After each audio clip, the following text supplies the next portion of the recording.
You can make some hay on the outside early on. I think you have 4 or 5 laps total, max, I mean, to try to get your passing done on that outside. You better get to the bottom, start taking care of those tires. Alex Bowman, Kyle Busch will lead them to green.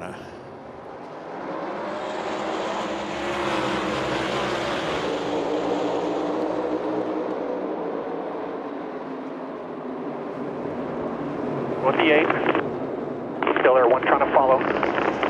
See Logano on the outside. LaJoie got it loose underneath of him and got him in the wall a little bit, trying to go 3 wide. 3 wide, middle of the pack. Logano on the attack. Hey, what? That car stuck pretty good up there in that third groove through 3 and 4. Talking about Logano in the 22. Pretty risky early. The one that didn't stick very good was LaJoie underneath of him.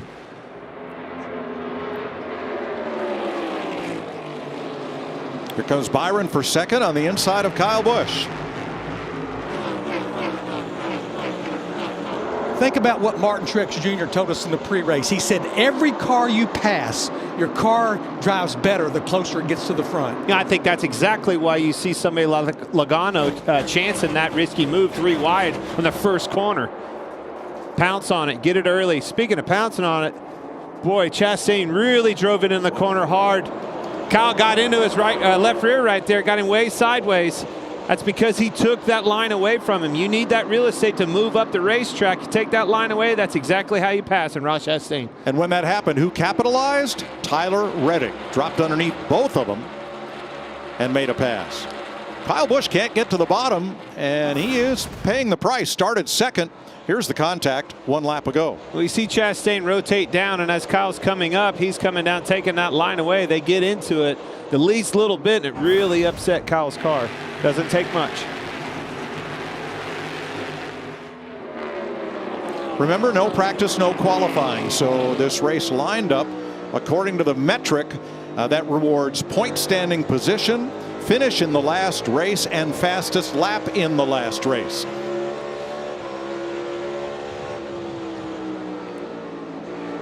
You know, Clint, I've seen this at this racetrack before, especially in the early going. I've been watching Kyle Busch in that 8 car. He runs right around the bottom in 1 and 2, but then he moves up a lane. Now, he ran the bottom that time in 3 and 4, but he'd been moving up a lane just in 3 and 4. Well, I think he was chasing the handling on his race car. The car didn't take off well. Again, no practice. Doesn't surprise me. There's a lot of guys out here that are going to have a surprise. That's why you have a competition caution. NASCAR's put this competition caution in lap 30. A lot of these guys, probably like Kyle Busch, will be making some adjustments. I'll tell you one thing I did notice. They're picking up right where they left off. These Hendrick boys are fast, just like they were in Phoenix. Denny Hamlin to the outside makes a pass on Chris Buescher. That's going to be for 9th place. That's the first side-by-side battle on the racetrack. You're riding with Hamlin and his Toyota Cam. You know, Mike, you talked about it at the top of the show. The tire fall off, the give up, the time on the stopwatch. 7 laps, already over half a second, even for the leaders that obviously have pretty good race cars. Well, you said that, a half a second. Looking back at last year, looking over notes, it was about a 1.5 seconds. I'm going to tell you, you're probably going to see more fall off, just like the design was hoping for. William Byron already moving to the outside, trying to get some clean air on his car, find some downforce to get around that teammate of his, Alex Bowman.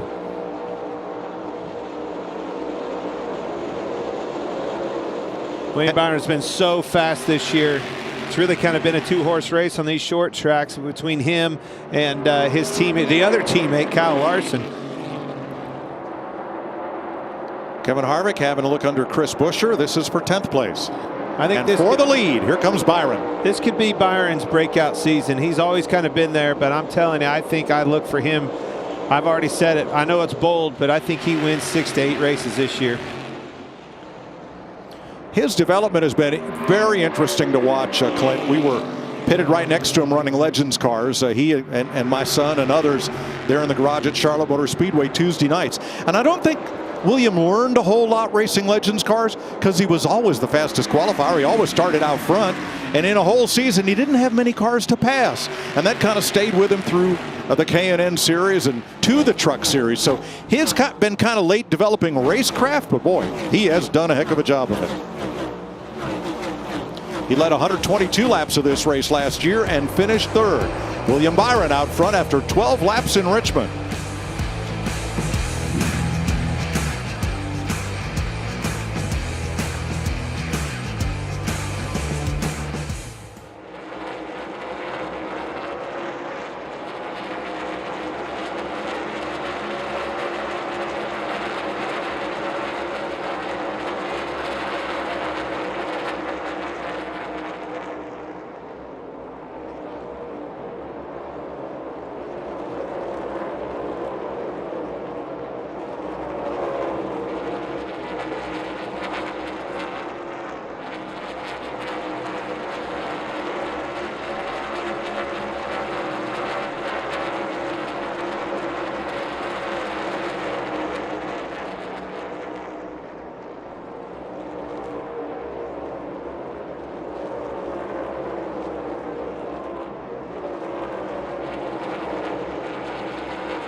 "18 laps complete in the Toyota Owners 400 on FS1.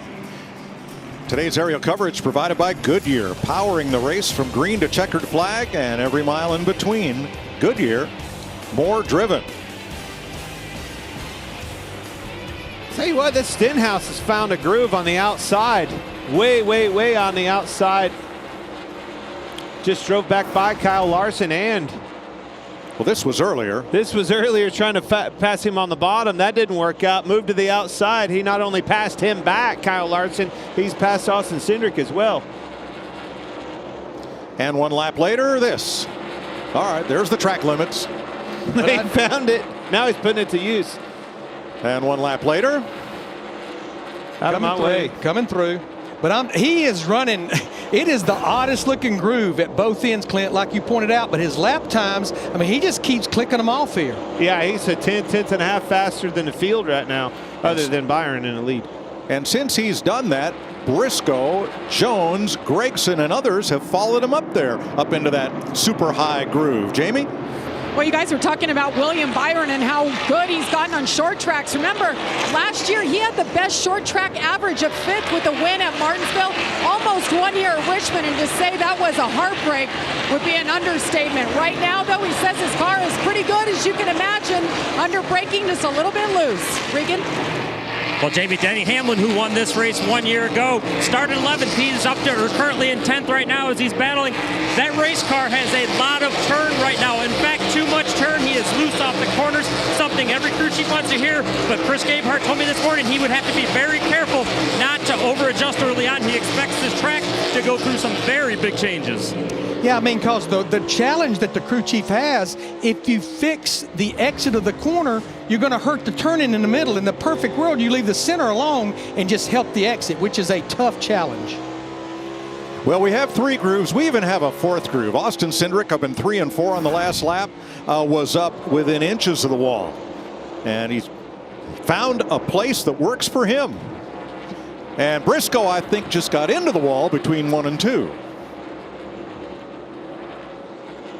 I think the package plays a big role into that moving up. We haven't seen cars really making any hay over the last few years that high, Larry. Looking for grip wherever I can find a little bit of grip. Trying to make that track a little bit bigger too. Gets a huge run off of 2. I've noticed a massive difference in Stenhouse's speed off of 2 rather than somebody running on the bottom. And I love all this experimentation, and it really comes at no cost. And nobody's really in danger of going a lap down, and everyone knows we're going to have the competition caution in just 4 more laps. Well, it's been my experience over the years. If you run that outside, it's like a cheese grater, and you can find some speed there for a few laps, but then it really over abuses the tires and you pay the price on the long run. Good point there, Mike. With a stage break coming at the end of or a competition caution, you don't really have to worry about that. Eric Almirola started deep in the field, 32nd, because of his finishes so far this year, and he's picked up 9 spots. Had him on hub, and I said, Eric, I just want to give you a hug. You just need a hug from somebody. It can only go up, and it's gonna get better. Absolutely. All right, 3 laps to the competition yellow. Jamie Mack. Yeah, one thing about seeing Stenhouse and Christopher Bell running up so high, in the past we've seen guys be able to do that, but you mentioned, you know, if you think it's a long run, it's a big risk that you take. Do you use up too much tire being up top? But so far, both of those guys have been able to hang on really well. I'll tell you, the last time you just saw him through 3 and 4, there's not a groove any higher. He's all the way at the wall. So the competition caution will fly in approximately 1 more lap because of no practice or qualifying. This is the first time cars have been on track all weekend in the Cup Series. There's some audio from Ross Chastain running second. 2 rounds of front brake, started 2 to the rear. It was too much because it just left it 0. Just managing to loose everywhere. The tightest in the center, but it turns anytime I ask it to. Sounds like trying to put some rear brake in it to help it in the corner. Can't get too loose in, then he's tight in the middle. Boy, you ever heard that before at Richmond? I'm loose in and tight in the middle, fix me up. I guarantee you, every pit stop these drivers make, adjustments will be aplenty, even on the cars running up track. Yellow's out. Good job there. Competition caution is out at lap 31. William Byron has led 21 of the 31 laps. Pole sitter Alex Bowman 8 laps, and Kyle Busch has led 1. Mike, you want to dare ask me what they're going to do? Larry, that's why we brought you here, so we wouldn't have to ask. 4 tires. Yeah. 4 tires for everybody. You get 4, you get 4, and you get 4. Yeah, I mean, with everybody pitting right here, no practice, cold turkey here. I'm telling you, pit road is going to be extremely busy right here. No mistakes. Get into somebody. Equipment getting loose, Larry. A lot of things can happen. Well, that's the thing, Clint. All 37 drivers are still on the lead lap, and this pit road is notorious for mistakes. The commitment box over there, when you come on pit road, all 4 tires have to be below it. Very tight pit boxes. There's a lot of mistakes can be made on this pit road. Very tight.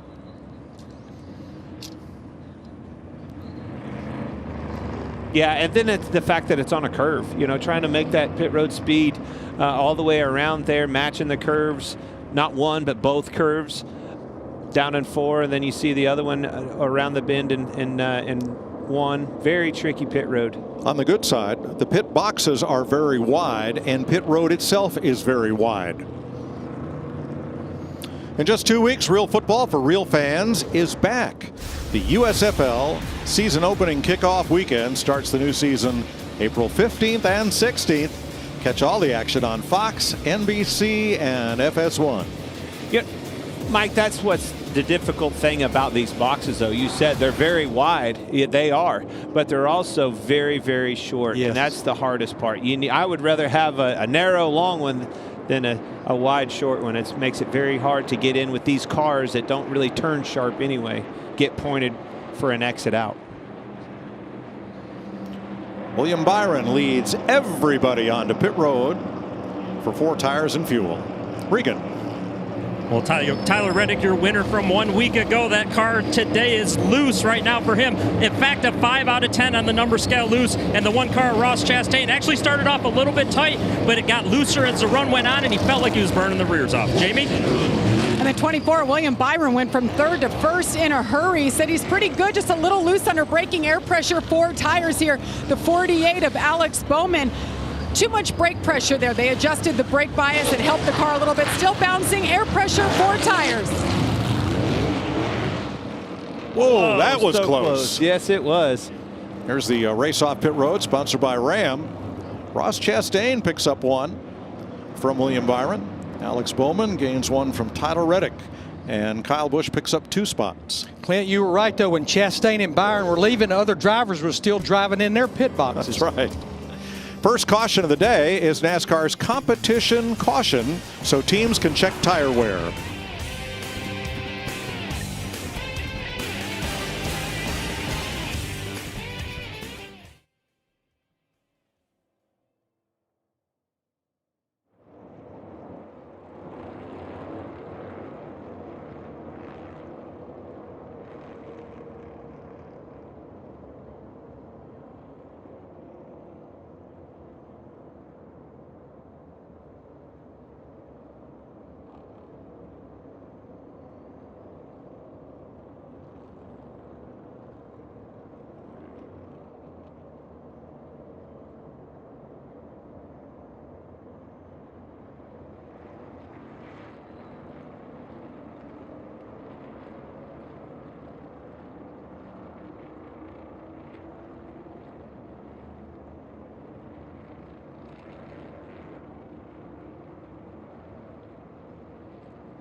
A lot of happy sun-drenched race fans here at Richmond today. It's a little cool. It's in the 60s, but full sunshine for them.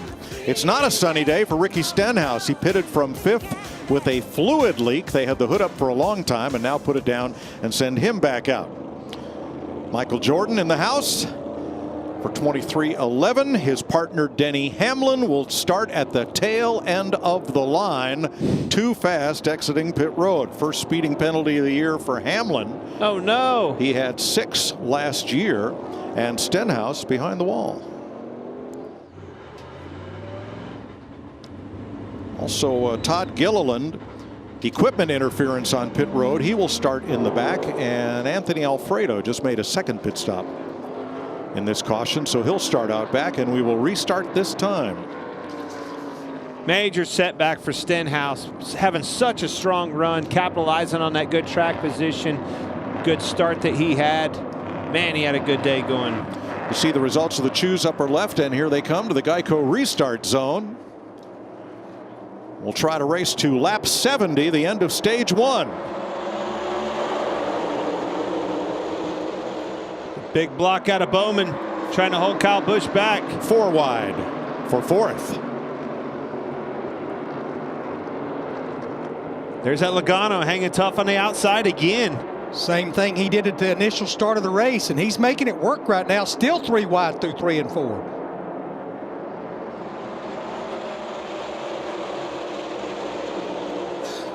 Bowman and Larson teammates side by side for 4th. Logano looking in from the inside now. Didn't get as good a run off the corner though, Logano.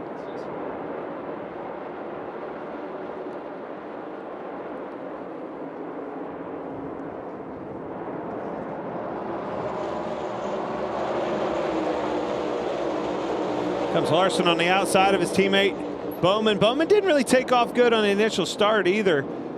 Not a lot of takeoff speed out of him. Maybe it'll hold on good on the long run. Again, they get together.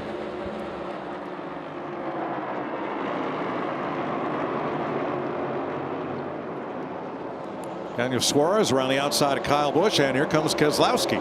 Good looking car. Like that 99 this week.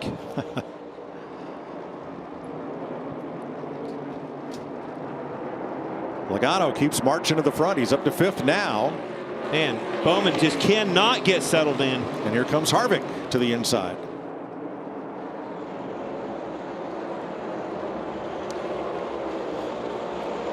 You know, I saw another yellow car that had creeped into the pictures. We see this battle with Kevin Harvick and Alex Bowman. That's for 6. But that was Ryan Blaney in that 12 car. Remember, finished 2nd at Phoenix. A lot of similarities this racetrack in Phoenix. Not surprised to see that 12 car Blaney moving forward. Yeah, Ryan's just a, you know, when I look at him and his driving style, I think he attacks the racetracks. Sometimes I think possibly, you know, you never can fault him for getting everything out of the car. He always does that. But maybe on a track like this Sunday afternoon drive, the way we were talking about on these long runs, need to find a way to settle in, save some tire for the end of this thing, because he always has that up front speed. Denny Hamlin's got a lot of work to do. He's passed 2 cars since the restart, and this was said about the speeding penalty. Hey Lambert, you didn't call all green. I definitely need that mark. All right, your first several sections were 43, 6s, and 7s. Oh, Middle, you saw it. Yes, Turn 1, 44, hard in the wall. is out. Couldn't have seen it any better. It was off the front bumper of the guy we were riding with and listening to. And J.J. Ailey got the worst end of that one, and we're back under caution for the 2nd time.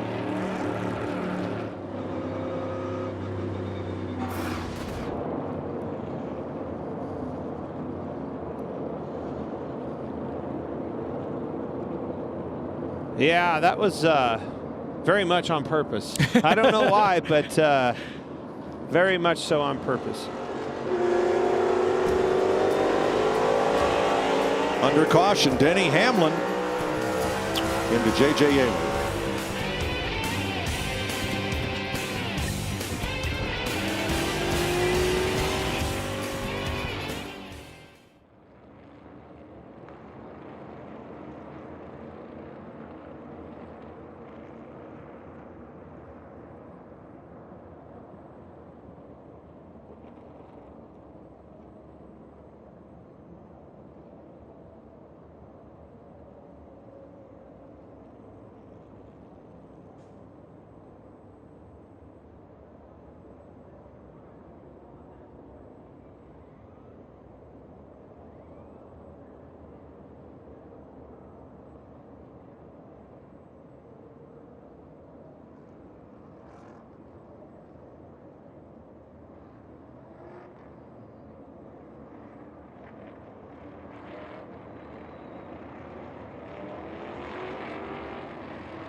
48 laps complete in Richmond. We had a competition caution at lap 30. We've just had the second one as Denny Hamlin sent J.J. Yaley to the wall, and that 15 car hit the wall rear end first, and as we all discussed during break, the back of that car folded up as intended with the 2023 modifications to the rear clip, so that would be more of a crush zone and that rear end less durable. Yeah, I mean, Kurt Busch had pointed out, you know, this is probably the worst one we've seen this year, and this is race number 7, so it definitely got put to the test there. I'll try to keep Yaley in the race. The only car off track right now is Ricky Stenhouse, who had fluid leaking, and they put him behind the wall during the competition yellow. I think every driver out there is going to see that when they watch this race back, see that crunch zone in there. That's so important to the safety of these drivers. Have to have those crunch zones. Ross Chastain on the only short track where he has ever led on in the Cup Series. This is the 3rd time that he has led at Richmond. He and William Byron come to the green flag. Boy, Kyle Larson in that 5 all the way to the apron trying to get by, and that's going to let Byron get by on the outside of Chastain. And here comes Harvick on the inside with a launch. And he got it. Wow. Poked it in, tried to fill that gap. Chastain was trying to block, couldn't get down. Well, we're back to that 2-horse battle I was talking about. Just one is a horse of a different color. Unbelievable. Yeah. These two have been battling each other at the front of this field of a NASCAR race. What is it, 4 races now? Same song, second verse, pretty much, but don't keep your eye off that. Take your eye off that car on the inside back there beside Chastain. Kevin Harvick in that 4. He just keeps coming forward the more we go.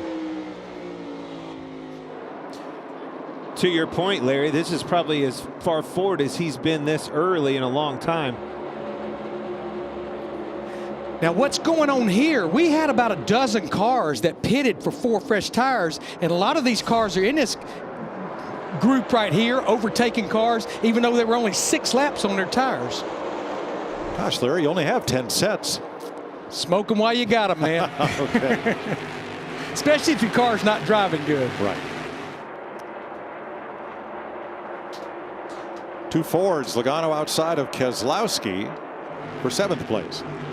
I'm with you there, Larry, but it's almost like at this point in the race where they didn't have very many laps on their tires anyway, you almost can't utilize the goodie out of having that opportunity. Now, it's foolish to get to the end of the race and be sitting there with 2 or 3 extra sets, but if a caution comes out at the end of that thing, if you had them in your back pocket, you might be able to utilize that opportunity better later on. First side-by-side battle, Christopher Bell down on the inside of Ryan Blaney. They're battling for 9th.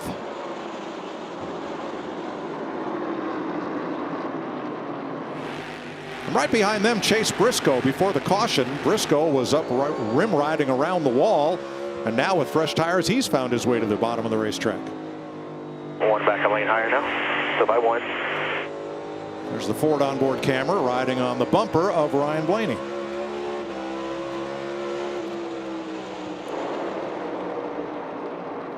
Chris Buescher to the inside of Austin Dillon. And there are the 2 Toyotas, Hamlin and Truex, trying to gain some ground from 17th. And right now, Martin Truex Jr. in the 19, he's the highest running driver that pitted on that last caution. Ryan Preece to Hamlin's inside. And we've got some Truex radio for you.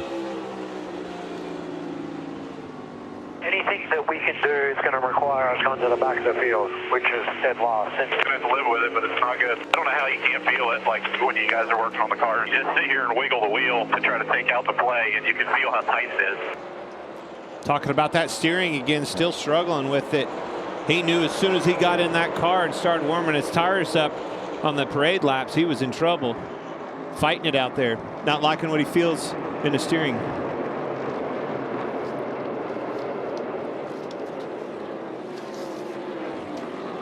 Product of no practice, you know, and it takes you right to the 47 car too. Already 14 laps down, unfortunately, with a really fast car and a great opportunity with a starting position. Probably would have had those things nipped in the bud with a practice session. Byron trying to drive away from Kyle Larson. The gap is 1 second. Chastain, though, has a mirror full of Harvick, who keeps trying one lane, then the other. Looking to gain a little ground there. Jamie. Mike, the only comparable race to Richmond that we've had this year is at Phoenix, and those two drivers in the front right now dominated that race. The 5 of Kyle Larson led 201 laps, only to lose it to the 24. So far here today, his only feedback, he's a little bit loose, and he said we definitely have less grip than we did a year ago here. Well, that was the goal, right? Less grip and more fall off on the stopwatch, no doubt. Look at that rear blade, that rear spoiler. It's only 2 inches high. That just can't create a whole lot of rear downforce. Yeah, I mean, they took rear and front downforce away, but there is a little bit of a shift to the front. It took more rear away than the front. 8 to go here. Think about your brake knob if you need it. And that's the brake bias. You can adjust front to rear. That's pretty much the only adjustment you've got inside that race car.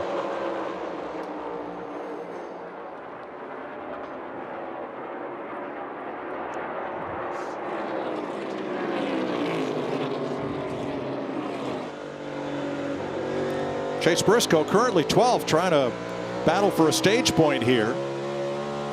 7 laps from now, the end of stage 1. The stages 70, 160, and 170 to total up 400 laps today.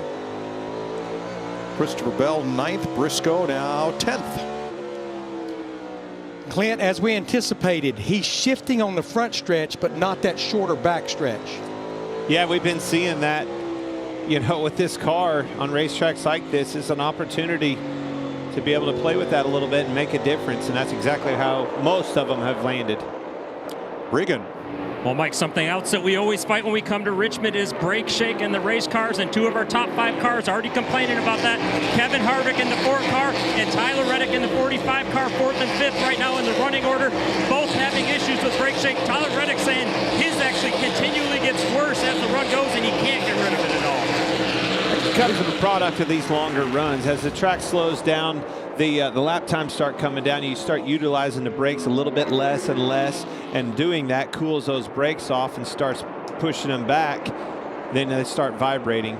Yeah, I wouldn't be surprised. You can't put any tape on the radiator inlet, but you can put tape over the brake ducts on the left and right. I wouldn't be surprised to see that start happening to put a little more heat in those brakes. 41, Ryan Preece, biggest mover in this race. He's gained 12 positions since the last restart, up to 13th there. And that puts me back into this package. You know, they probably compensated a little bit with no practice or anything else. Man, move out of the way. I'm coming through. Preece got to bounce off the side of Cindric there. But with that brake package the way it is, and this downforce package not having the grip, that means they back the corner up. Looser getting into the corner, back the corner up, less brake, less temperature in them as well. 5th place here. Logano trying to advance on Tyler Reddick.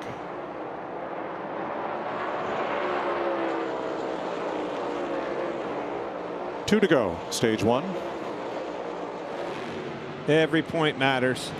Does it right now. You get down to that end of the year when the money's on the line, and holy cow, does it make a difference. There's the tire fall off for William Byron. 1.2 seconds from the start of the run to here at lap 68. Yeah, that's 28 laps. They're going to probably need to go double that, even if they split those next 2 stages in thirds.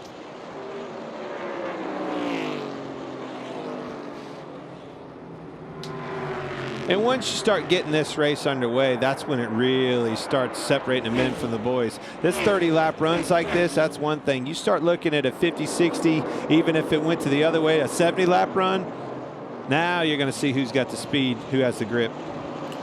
William Byron has just become the first Cup driver with 5 stage wins in just 7 races to start the season.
Time for a Credit One Bank ones to watch at the end of stage one. Clint, who you got your eye on? Denny Hamlin. He's got to make up for that pit road penalty. He got caught speeding on pit road, running 17th. Can he get up there, catch these Hendrick boys leading this thing? Well, I'm going to stay with Joe Gibbs Racing, but I talked about him at the top of the show. Christopher Bell in that 20 car started back in 20th, and he's just methodically been working his way forward. He and Adam Stevens, they just seem like they keep getting better and better and better. The best Joe Gibbs Racing finisher in 4 of the 6 races this year. Well, I've got an eye on Stuart Haas because it seems for one of the few times this season they're all in the same playbook and all moving forward together. You got Kevin Harvick in 4th, Chase Briscoe in 10th. Ryan Preece came and got tires on that caution. He is 12th. Eric Almirola's in the top 20. And so moving forward is where they are. Jamie Mack and Kurt Busch.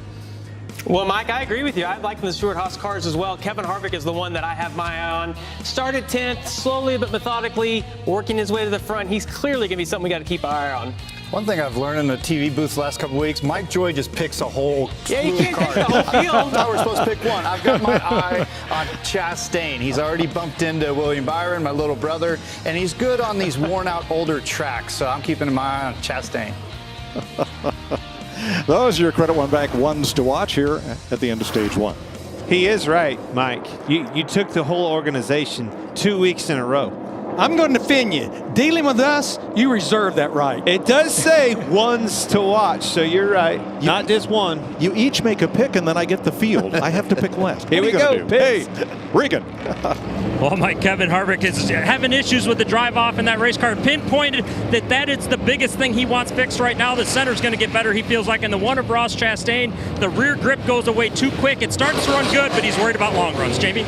The 5 of Kyle Larson says he feels like he's charging the corners a little too hard. He's also a little loose. A 4-tire stop here. And the 24 of William Byron said he needs a little bit more drive, but overall pretty happy. Not a lot of complaints from that 24 driver. Here's your race off pit road, sponsored by Ram. Byron, Larson, Chastain, Harvick, Logano all hold station. Bowman, Keselowski, and Briscoe pick up a few spots. Stage one complete. William Byron, the stage one winner, and the restart coming up.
Hey, William Byron, Sporting the Boys up in the booth. You got us?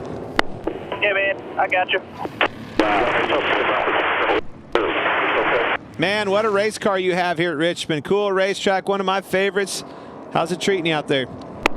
Yeah, it's good so far. Track's still really clean, so kind of waiting for that first long green flag run to see where everybody's at. But yeah, it's been fun. Couple restarts, got a good launch there. Didn't spin the tires, and that's how I got the lead. So it was yeah, it's been fun. You guys are doing good. Anything trending one way or another? Loose, tight? What do you have? I think honestly it's just typical Richmond, right? Just trying to hit your marks and so slick. So yeah, it just seems like it gets a little bit slicker each year. Absolutely, man. Keep up the good work. Looking good. That was recorded during the break. We are back to green. Man, Bowman's still having trouble taking off. Yeah, a lot of contact back there at 6th, 7th, 8th, 9th place. Chase Briscoe got in his left rear, moved him up the racetrack. And Briscoe coming for 6th place against Bowman now.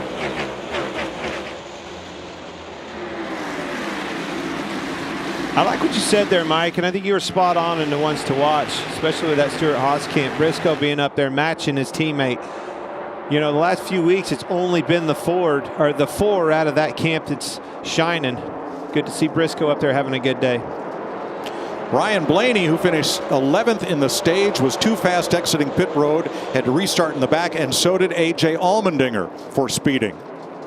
These guys on these restarts, I mean, they know they have to get all they can, and they're not bashful at all about being 3 wide.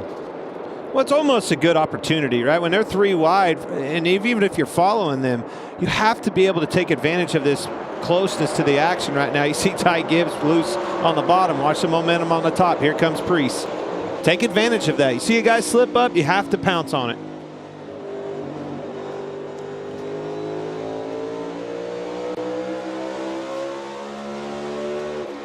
That battle for second decided in favor of Chastain right now, so we're back here with Ty Gibbs in 13th. Trying to hold back Denny Hamlin on the inside and Ryan Preece on the outside.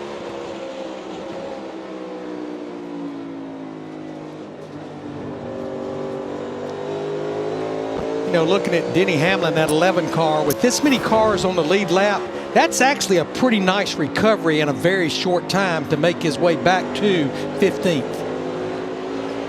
Hear him throttling that thing, trying to keep it off of Priest on his outside.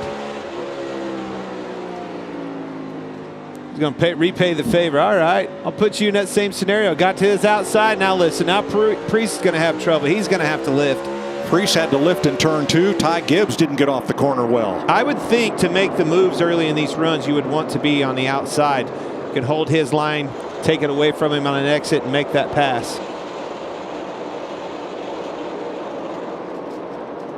Once things get spread out, you know, and it's onesie twosies, then you can kind of pick him off the bottom. But those bottom passes usually take a lap or two. That's nothing that you just can complete in one corner or the other. Joey Logano coming after Kevin Harvick for 4th. Here's Paul Wolf, the crew chief for Joey Logano. Jamie, it looks like they just keep making that car better every stop. That's exactly right, Larry, and I'm looking at him. He's up 14 spots since the start of the race, and I talked to his crew chief, Paul Wolf, before the start of the race. He said last year here at Richmond overall, we were down on speed, and he said, we've got a win in the bag. This track is in the playoffs. Let's roll the dice. Let's try a new setup. So they brought something completely different from his teammates, and it's working. And to your point, Larry, they've been adjusting each stop, and they're getting better. Actually talked to Paul Wolf, his crew chief, middle of the week. He said, Larry, we've got the speedway stuff down. 2nd at Daytona, 1 Atlanta. It's the other tracks we have to get better at. 5. See Larson try him on the outside of 3 and 4. Did not work. Chastain gave him the bottom in 1 and 2. That's not where he wants to be. See, he takes that real estate away on exit and is keeping him behind him. He's getting frustrated here. You might see him put the bumper to him. Yeah, because while that's going on, that yellow dot in the rearview mirror called Joey Logano is getting bigger and bigger. And that's what builds that frustration. You know, sitting there hounding this guy, wearing out his rear bumper, all the while everybody keeps getting bigger in your rearview mirror. It's time to go.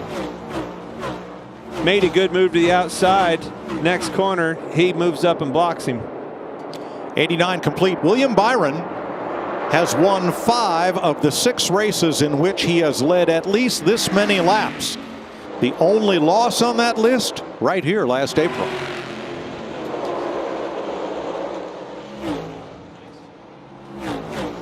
And he came within 4 laps on his strategy, he and Rudy Fugle, of winning that race. Very close. Chase Briscoe to the outside here.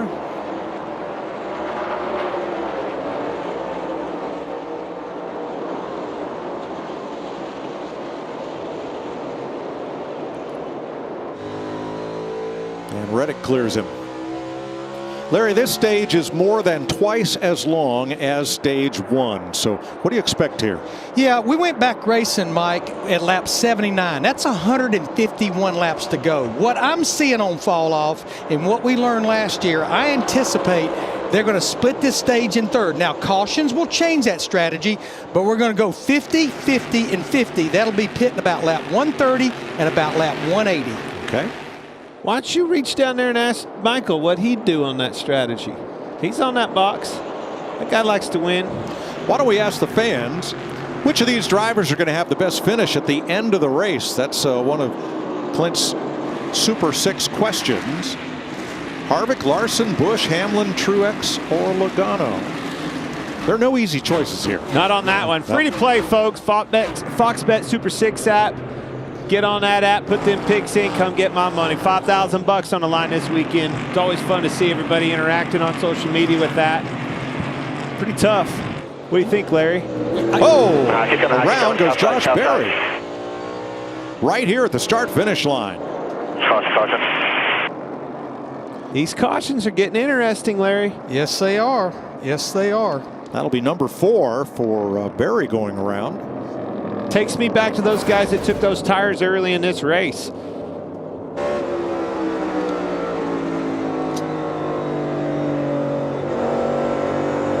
Oops. Ryan Blaney into Berry to bring out the 4th caution of the day. Remember, Blaney was penalized for speeding, trying to fight his way back up through. You know, as fast as he caught him there, guys, I really thought it was like, you know, Berry had trouble and had to lift out of the gas to keep the car under him. I don't think that was on purpose. I think Blaney caught him and didn't realize he was catching him as fast as he did. Remember Blaney trying to overcome that speeding penalty, trying to make his way back to the front, just like we saw with Denny Hamlin earlier. No question. But where it was in the corner, it wasn't like he just, you know, ran up there and it was a retaliation. It was like Berry couldn't get off the corner very good, and eventually he got in the rear of him and helped him around. So Mike, Clint, they ran 15 laps. I feel like you've got to come pit and take 4 tires, because if you don't, and we do get that long green run, they are going to absolutely eat your lunch. 15 laps is a lot of laps on tires here. Now, would that include the drivers, Larry, that used up a set at lap 45, just about 10 laps after the competition caution? It's not the box they want to be in, but they too have 15 laps on their tires. It's not like they have less. So, true. Yeah, you stay out. I feel like the majority of this field, I can see them stacking up back there right now, getting ready to come to pit road. Well, if you were running this race on a 2-stop strategy, Larry, running it in reverse, it's about 10 laps from when you was going to pit anyway, isn't it? We're going to pit about lap 130. Okay. 130. Everybody's in. Regan. Like the last run, Kevin Harvick needed to drive off with that car. This time, though, he needs turn in the center, struggling to roll the middle of the corners. And the one car, Ross Chastain, that change was not good for him that they made. He lost rear grip at the start. They're going to go back on it and try something else. Jamie? Third set of sticker tires going on for the 5 of Kyle Larson. No adjustments here. Same for William Byron. Just 4 tires, little air pressure and fuel. Still 35 cars on the lead lap. Makes pit road a very crowded place.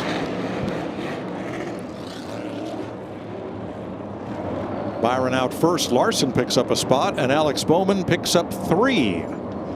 No Kevin Harvick on that list. Really a lot of trouble on that stop. Caution out, Ryan Blaney into Josh Berry coming off turn 4.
Joey Logano had to pit for a second time for the same reason. Kevin Harvick had a slow stop. Watch the tire changer.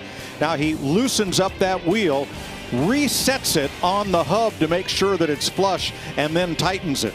Sometimes that nut can be tight, but the wheel isn't flush. So flip side of this, watch the right front here. He goes to put it back on. Gun was going the wrong way, tried to change it back, had to jack the car up to get it. they pitted from 4th and 5th and will restart out back as William Byron leads them back to green with Kyle Larson, Ross Chastain, Alex Bowman, Christopher Bell up in the top 4.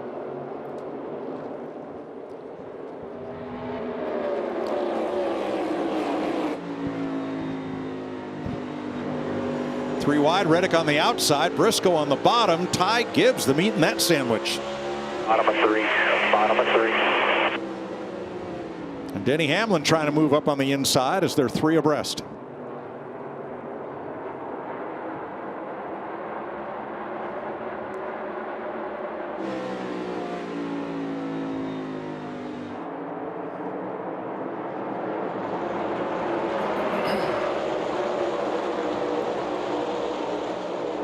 Bowman slots into 4th.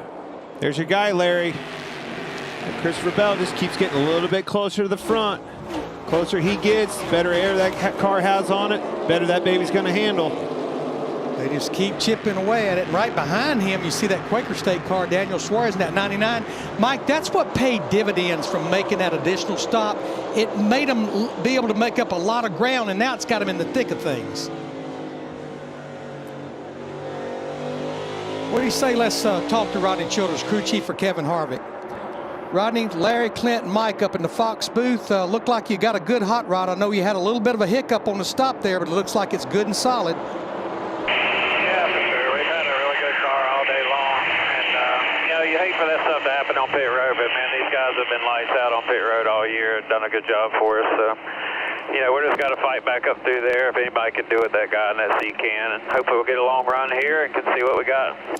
Well, Rodney, one thing that'll go along with a long run, we're only a fourth of the way through this race, and you guys are everybody's using up Goodyear sticker tires like there's unlimited amount, but we're almost halfway through what you've got. Yeah, that's something that you definitely have to keep an eye on here. You know, you can run out in a hurry, and if you run out here, you're going to be in deep trouble. So we're paying attention to it, and we'll just have to keep what we got going on, drive back to the front, and like I said, hopefully we have some tires left when we need them. All right, buddy. Well, good luck. We'll be watching. Thank y'all. Harvick's been a bottom feeder, but he's been passing cars 3 wide and double wide, working his way up through the field. Doing at 23.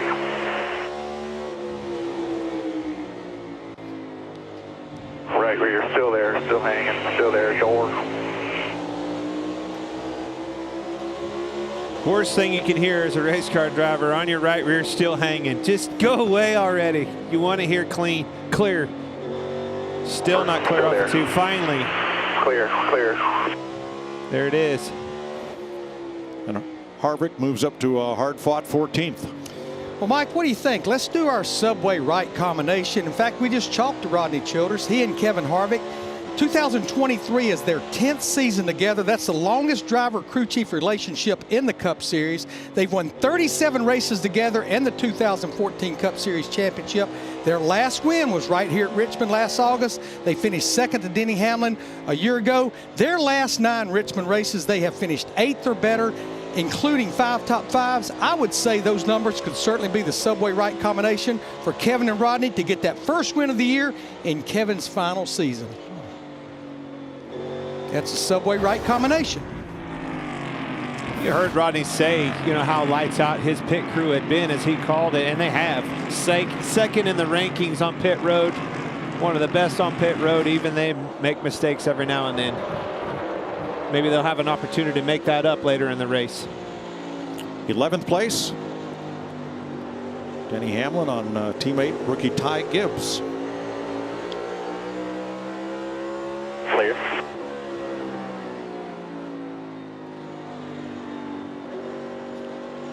Here, just very gingerly with the throttle. These passes are hard to come by once things get spread out on this racetrack.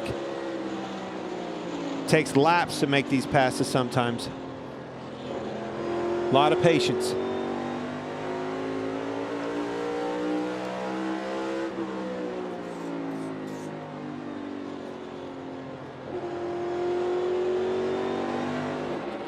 Moving to 7th place, Daniel Suarez. Between Brad Keselowski and Martin Truex behind him. Get to the yellow line a little earlier than you do into one, about a car length, maybe two. Getting to the line just a little bit earlier means he's got a pretty big arc. If you can afford to do that, that's the name of the game. It helps you get the thing rotated, get pointed better off of 2. Like a big wide arc, but if the car's loose getting in, the first thing you do is try to cut that corner off a little bit, straighten your entry up, keep the car underneath of you, keep that rear end from trying to pass the front. 115 laps complete in Richmond. William Byron, Kyle Larson in command.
Brothers Racing Day in the state of Virginia. That's second generation Eddie Wood and third generation John Wood accepting the proclamation from the governor.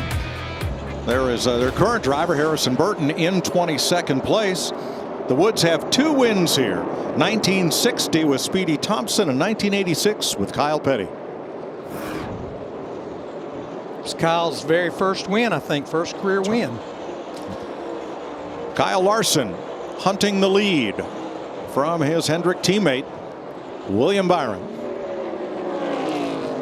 They have 2.5 seconds on the field right now. Yeah, over the last few laps, Kyle Larson has been about a 10th faster than his teammate. He's going to get to the outside here, right on the front straightaway. See if he can get it on the outside going through 1 and 2.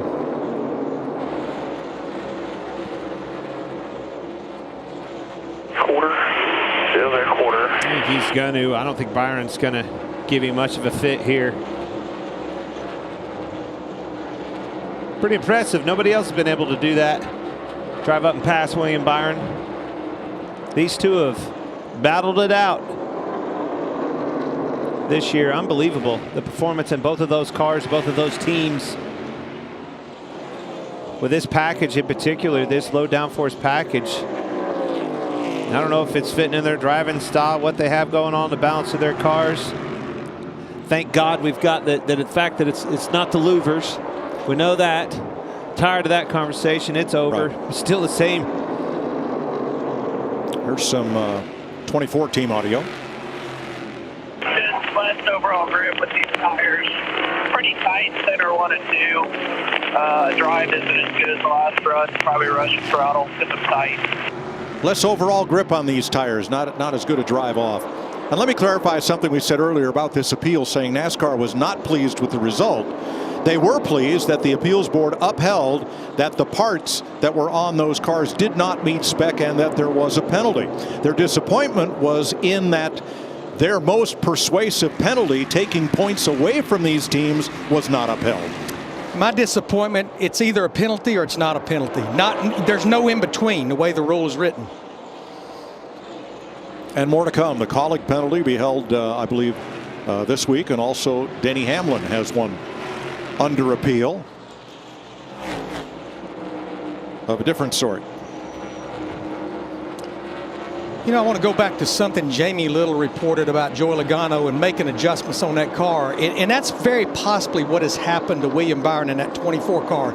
You keep trying to make it better. You keep trying to make it better. And you either jump the fence or you hurt one of the characteristics that the car has, trying to help the front end, and you hurt the rear more. Jamie?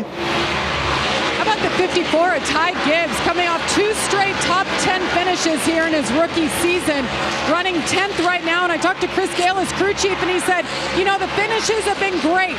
Our execution has not been great. We need to get better at executing our races from top to bottom, and it starts here at Richmond. Remember, Ty won an Xfinity race here last year. They felt like they would be pretty good, and so far execution has been good, and their changes have certainly been good to the 54 guys. You know, Mike, people ask me all the time headed into the season and expectations of a rookie in the Cup Series, and I say run all the laps, because you know the longest distance between 2 points is between the Xfinity garage and the Cup garage. There's Ty Gibbs on that list of Xfinity fastest laps. In fact, the first 3 are all Toyotas: Bell, Truex, and Gibbs. Well, Gibbs was rash and kind of brash in winning that Xfinity championship last year.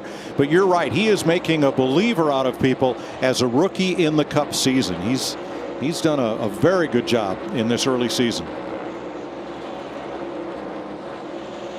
Starting to pick up lap traffic for the first time with these leaders. It's been interesting who can get through these lappers the best and who has that maneuverability in their race car. One of them that I'm looking at is, you know, Bowman. We talked about him not being able to take off, but Alex Bowman's coming on this long run. His car's very fast on a long run. Doesn't surprise me as with the struggle he had taken off. And Jamie McMurray, who are you looking at on this long run?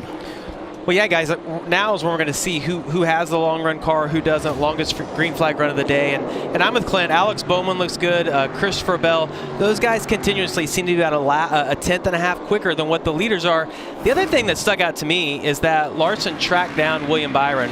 Was about a tenth of a second quicker, but as soon as he passed him, it seemed like Byron picked up on a few things, maybe a line and entry. And Clint, one thing about this track is that overdrive and entry is something that you do a lot as a leader, but when you have a rabbit to gauge off of, you're able to, you know, judge that entry a little bit easier. Yeah, certainly. So, here you go, Larry. Yeah, we've got Chris Buescher on pit road, and we were talking during commercial break with the laps we had run and the number of tires we've been using. Do you split the rest of this stage in half, or do you split it in thirds? Even splitting it into thirds, this is about 8 to 10 laps earlier, so it makes me wonder, did they actually have a problem of some kind? Now, Buescher was 25th. He will go 1 lap down with this green flag pit stop, and we'll keep an eye on his progress from here, along with anybody else that chooses to come down pit road this early. 66 laps complete in this stage, 135 overall. We're going to take you Fox side by side so we can keep an eye on things.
Kyle Larson leading William Byron by 2 seconds.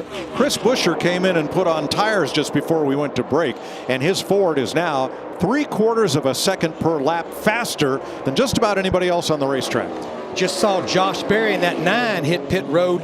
That's right on the threshold of splitting this stage into thirds right there. There's some Ross Chastain audio. Chastain in third, trying to hold off Christopher Bell. I'll keep you updated on the strategy. From what I'm hearing, most are going to want to stop it.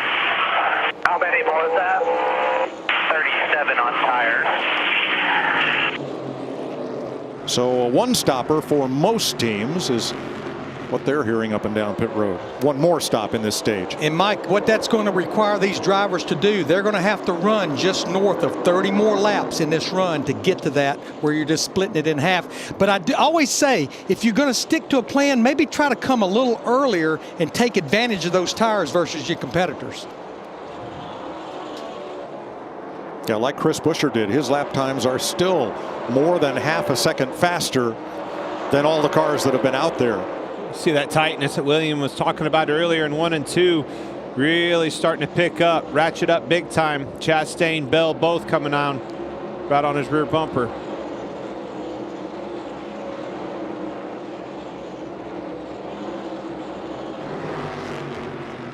Christopher Bell sees an opening on the inside there, and he might be able to trap the one behind Allmendinger. Yes. Balance is such a difficult thing here. I would actually rather be just a tick loose than tight here. When you're tight, you're dead in the water, especially on that tight exit of 2.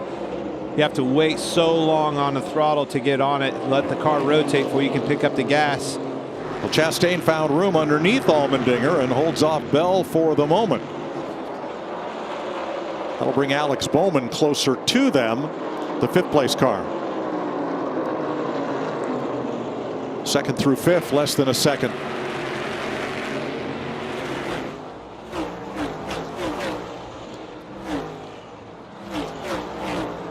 Jamie?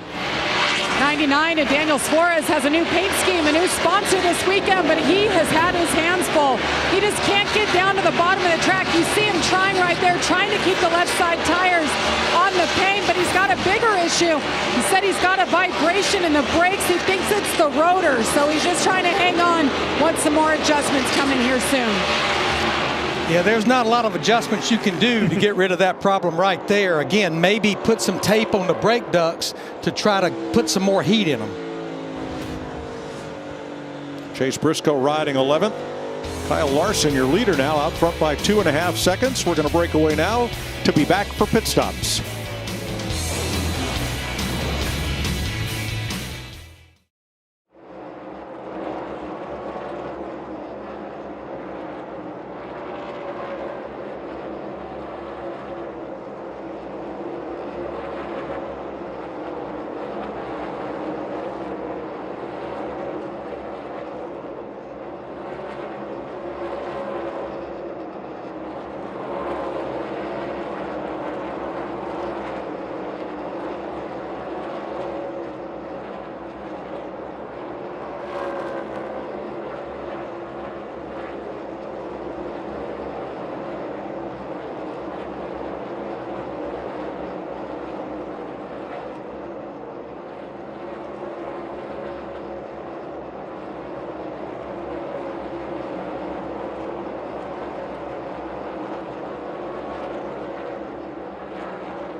156 laps complete in the Toyota Owners 400 from Richmond on FS1. Here's your aerial coverage provided by Goodyear, powering every lap, every mile, and every victory on the road ahead. Goodyear, more driven. Kyle Larson, your leader, 3 seconds ahead of William Byron. Here are the marching ants through GPS technology to especially help the fellows back in the studio keep track of the race.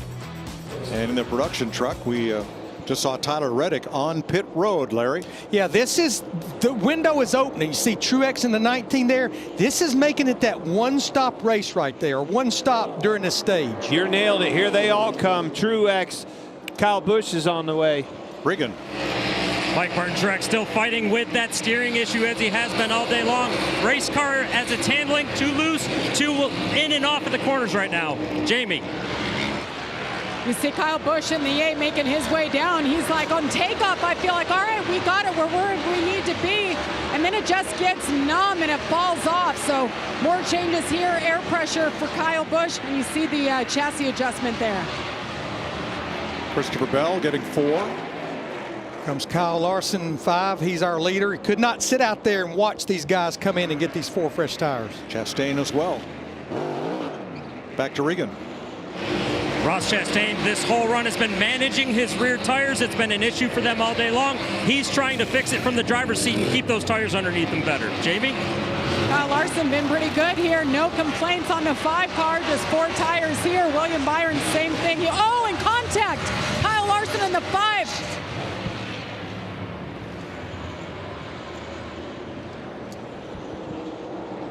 I think that was Daniel Suarez having to back up to get into his pit stall after that.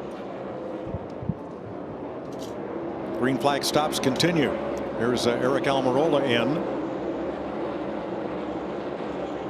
Eric Jones, Justin Haley finishing up. Cody Ware, Austin Cindric to pit road. So as you see on the pylon to the left, only 4 drivers have been out there since lap 65 or 6 now, as Hamlin cycles to the lead for the first time today. Yeah, I don't see these drivers running very much longer because they're just giving up so much time to these 4 fresh tires. I guess you're just giving yourself an opportunity to see if that caution comes out with somebody slipping up, getting on the pit road, somebody's mishap there. If it doesn't come out, you're going to see them coming to pit road pretty quick because you're giving up a ton of time. Yeah, right now we only have 8 drivers still on the lead lap with those guys not pitting yet. But they are giving up 1 1/4 seconds to the other cars that have been up front every lap.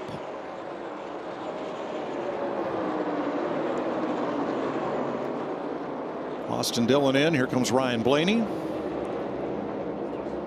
And they're the first and second place cars. 2 of the Gibbs Toyotas for Denny Hamlin and Ty Gibbs. Meanwhile, everybody else is flying around out there on new tires. Well, and Denny Hamlin, he continues to stay out, but I will never, ever second guess his crew chief, Chris Gabehart, because he laid the gauntlet a year ago that changed the strategy game at this racetrack. Well, Ty Gibbs is in, so that leaves Hamlin. It's a wedge alone. wrench in the back of Blaney's car. Didn't get it out. You saw those crew members trying to get it out and flying through the pit stop. Didn't get that wrench out. That 12 car will be coming back. Another mishap for Ryan Blaney. And here comes Hamlin to pit road. Finally, at lap 166, Regan. Mike, a couple runs ago, Denny Hamlin was fighting a race car that was turning too good. They had gotten that fixed. He felt like he was really happy with it. 1 run ago, a little tight in the center, but now this run, he lost the entry and exit. The car got way too free. Ryan Blaney takes the black flag for that wedge wrench still in the rear window. Now, Mike, Clint, 2 drivers that's made their way to the top 10 is Chris Buescher in that 17, Josh Berry in the 9. In the perfect world, as you see that wedge wrench, got to come in and pull that back out. That's removing equipment, but they're back in the top 10 on the lead lap. They would love for a few laps to go here, caution come out, everybody's going to come back to pit road and get 4 tires. They've made up all that track position. Well, that was that gamble they took. When they hit pit road, you were talking about it. Now they need a caution for it to pay off for them. Chris Buescher was 25th when he made his pit stop. He is now in the top 10 in 7th place. And Josh Berry in 8th. Pretty tight window. Yes. Won't be long.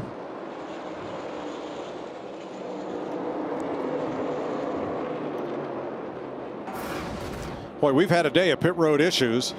There's the adjustment on Blaney's car. Oops, he is leaving. And the crew is 0 for 2. Somebody went down hard on a knee there. Kyle Larson getting into Daniel Suarez. Just traffic jam there. Sure was. They hit harder than I thought they did. Honestly, I'm surprised that didn't hurt that 5 car's performance any more than it did. So now Barry and Buescher are racing each other at about 7th place. Almirola, contact. And here's Larson and Byron. 1-2 once again after the pit stop cycle is completed. And Larson pitted 1 lap later than William Byron did under that green flag cycle. Yeah, but he had a lot of time with that mishap right there. You know, that's where William Byron gained on him, and the reason he's on that rear bumper of his. Not to mention if the damage hurt the performance of that thing. So now 23 cars on the lead lap back to Daniel Suarez.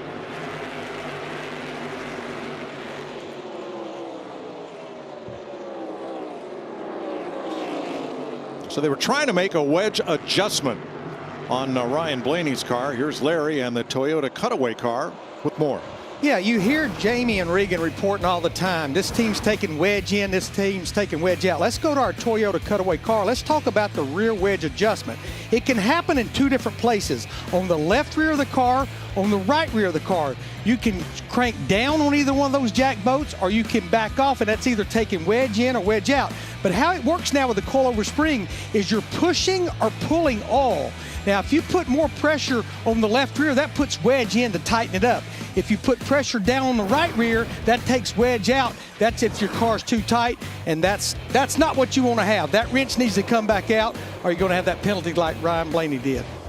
That's a good point, Larry. They were actually putting wedge in that car as a round of wedge. They were trying to get in. It tells me Ryan Blaney's loose out there. They got it tightened up. He just had to come back in so they could get the wrench back. Valiant effort by those guys. So not only did the changer, you know, he tried to grab it, and when the carrier saw that he couldn't grab it, he tried as well. That's having each other's back out there, looking after one another. Kevin Harvick currently 12th. Hamlin inside, Preece outside. Just ahead.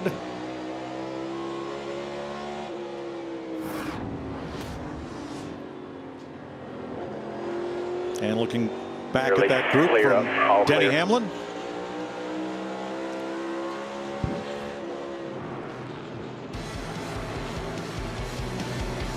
Half a second lead for Kyle Larson on William Byron and Christopher Bell.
You saw it.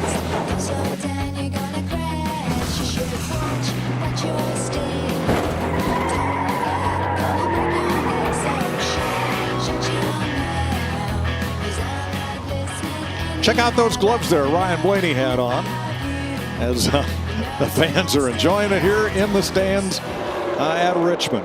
We'll tell you later in the broadcast how you could win those gloves that Ryan is wearing today. Kyle Larson out front. There they are. They're going to auction those off at the NASCAR Foundation, a 5-day auction starting this Monday. Go to NASCARfoundation.org/auctions to benefit the Alzheimer's Association. You could be wearing those. And all for a great cause. Right now, Ryan Blaney's going to have to pull those gloves all the way up over those elbows because he's got a lot of ground to make up. Remember, 2 pit road penalties. He's a lap down back in 28. And thanks to Eric Mandy, our pit producer, sent a runner down to Blaney's pit after that wedge wrench issue. Everybody in that pit is okay and will stay on the job. Well, here's Josh Berry back in for his second stop in this stage, as Chris Buescher was a bit earlier. Yeah, Josh Berry in that 9, they went about 44 laps. They needed that caution to come back out. Now we're going to show you using our Fox Ghost car, Kyle Larson, before and after a new set of tires. Baby sure hooked the bottom good. Unbelievable difference in the driving and the handling of those cars when that fall off is, how much you give up getting into the corner, where you pick up the throttle, patience, discipline inside that car is so important when their tires are falling off like that. Jamie Mack. Yeah, guys, just to prove that point even more, from their fastest lap to 50 laps on a run, they're wide open for 3.5 more seconds on a fast lap versus at the end of 50 laps. That's 14% more throttle throughout the average of the lap. Driving with the throttle as much as they are the steering wheel, right, Clint? I hate to give Clint math. I'm so sorry about that one. It's okay. Well, speaking of math, 42 laps to go in stage 2 of this 3-stage race. You see our Fox race tracker up the top underneath the lap count with the cautions that have occurred within the stages so far. Martin Truex, Alex Bowman for 4th place here. This happening about 3.5 seconds behind the leader. You know, Mike, with this tire fall off, everybody else would have loved to have done exactly what Tom Gray did with the 9 car and what Scott Graves did with the 17, split it into thirds. But I think the method to the madness, they knew they were using these tires pretty rapidly, as Rodney Childers pointed out. Great opportunity just to split this stage in half. That way we can split that final stage into thirds. Let's have a look at our Toyota top performers, all in the top 15 right now, beginning with Christopher Bell and Martin Truex, 3rd and 4th.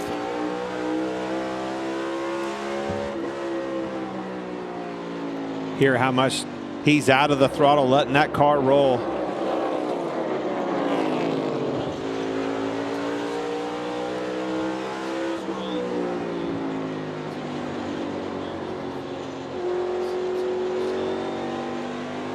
Brad Keselowski just ahead of Denny Hamlin there, as Christopher Bell works to the inside of Austin Dillon. He's going to be first car 1 lap down. Look at the debris rolling around in the, I guess in the package tray, whatever you want to call that, in the grill area of car to wall, turn 2, and oh, that's just casual contact. Sorry, bounced off. It kept going. Yeah, we were looking down on the grid, Clint, how coarse the grill wire is. I mean, big openings, and again, you can't put any tape, but it's probably not going to go any further than that radiator ductwork right there. Yeah, and everybody's a little bit different in that. That's something that's a little, open, if you will, from team to team, manufacturer to manufacturer. But some of those holes, they're almost, over an inch big. For the lead, Byron is back as they lap past Noah Gragson. It's a hard thing for the leader in Larson. Catching these lappers, they're fighting to stay on that lead lap. Make it harder and harder for the lead lap guy. That leader, he has the workload on him, and it gives the second place guys and everybody behind him opportunities to run him down. role will be reversed here soon. Byron with the preferred lane, but Larson is not going to go away easily here. Yeah, because as soon as either one of those cars get around Gregson, they're going to drive off from the other one. Larson can hold tight here on the outside, get back in front of him and get clear and make that quality pass on Gregson. See, Gregson's moving up the racetrack, not giving them the outside to get on the outside of him.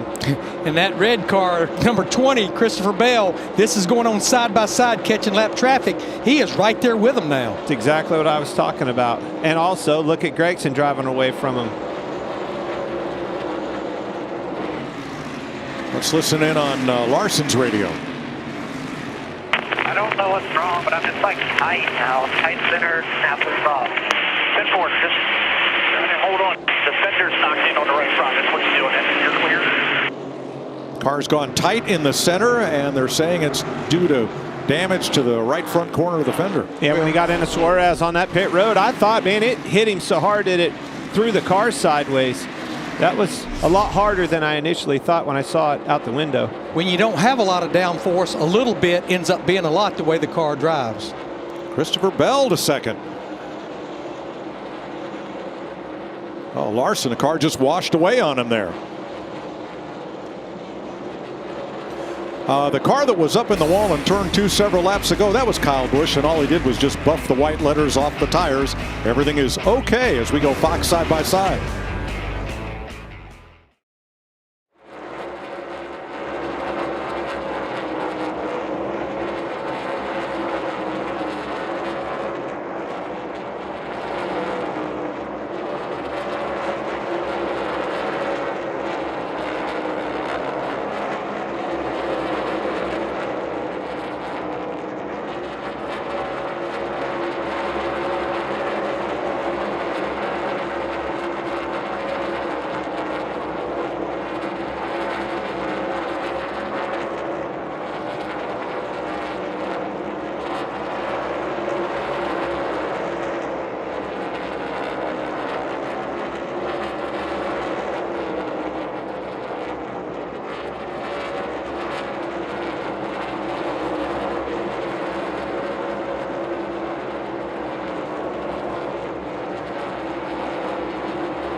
William Byron in race traffic. Christopher Bell is right there in second place, looking to pounce.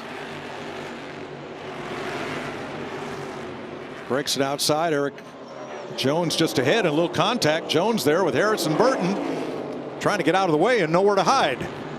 Exactly what that Christopher Bell wants to see, trying to get to the outside here for the lead. Got so many drivers fighting to stay on the lead lap. As this stage is getting closer and closer to the end, it's holding these leaders up.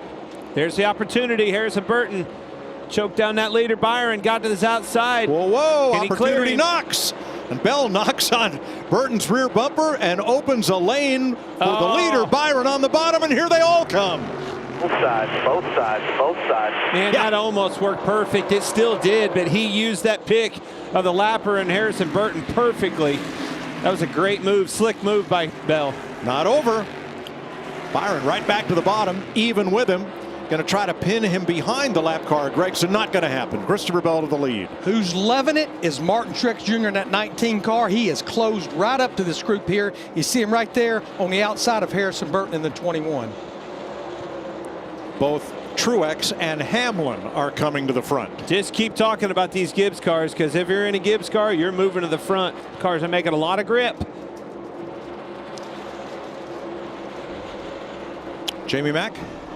Yeah, guys, Kurt and I have been in here watching. You're talking about Christopher Bell, the Gibbs cars, but the one that we have our eye on is Denny Hamlin. He was 6.5 seconds back not long ago. Now, the difference is he pitted 6 laps later than Christopher Bell and some of the other guys up front did, but Kurt, he's been 2/10, 3/10 quicker, made up a lot of ground. Yeah, we were watching that 6.5 number, and it just keeps getting smaller and smaller. It's right here on this little sector right here. Keep an eye on it, but we're watching the leaders battle it out, and that's what's enabling all these guys to jump right up in on this group. Jamie, you gave me one other bit of information. The last pit stop on that 11, 8.2 seconds. Wow, that's lights out. Larry, let me tell you something. You put me in your room, I'll do anything you want, but I I'm here have for no you. idea what I'm going to come back to next weekend. I can't even imagine. You do have no idea.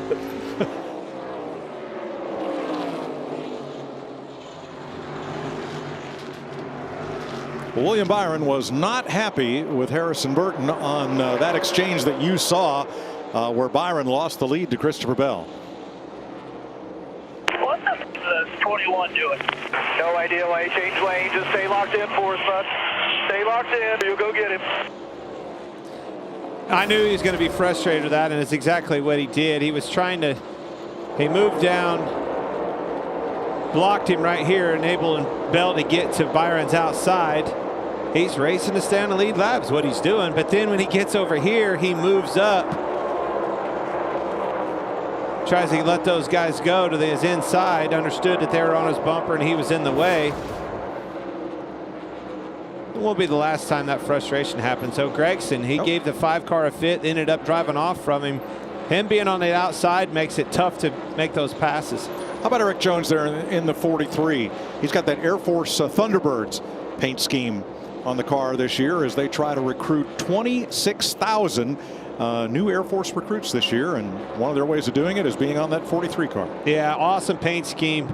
But how about this 19, Martin Truex Jr.? He is there on the back bumper of William Byron. Won't be long, and I think you'll see him in second place. And then it ain't going to be long. You're going to see this 11 start coming into your camera, and there he is right there. 16 to go in stage 2. Saturday on FS1, MLB takes center stage as the Rangers battle the Cubs. You'll see the first pitch at 4 p.m. Eastern Saturday on FS1 and on the Fox Sports app. The race is on now. This is what I love to see. These tires are wore out. The cars are slipping, sliding around. You're in lap traffic. Now you can make those moves. Do not get pinned behind them, though. If you get pinned behind a lapper like you did in Harrison Burton, that could be the difference right there. Have to navigate this traffic. You know, Jamie McMurray talked about Denny Hamlin at 11 with 15 laps to go. He's making a case to go up there and try to win this stage.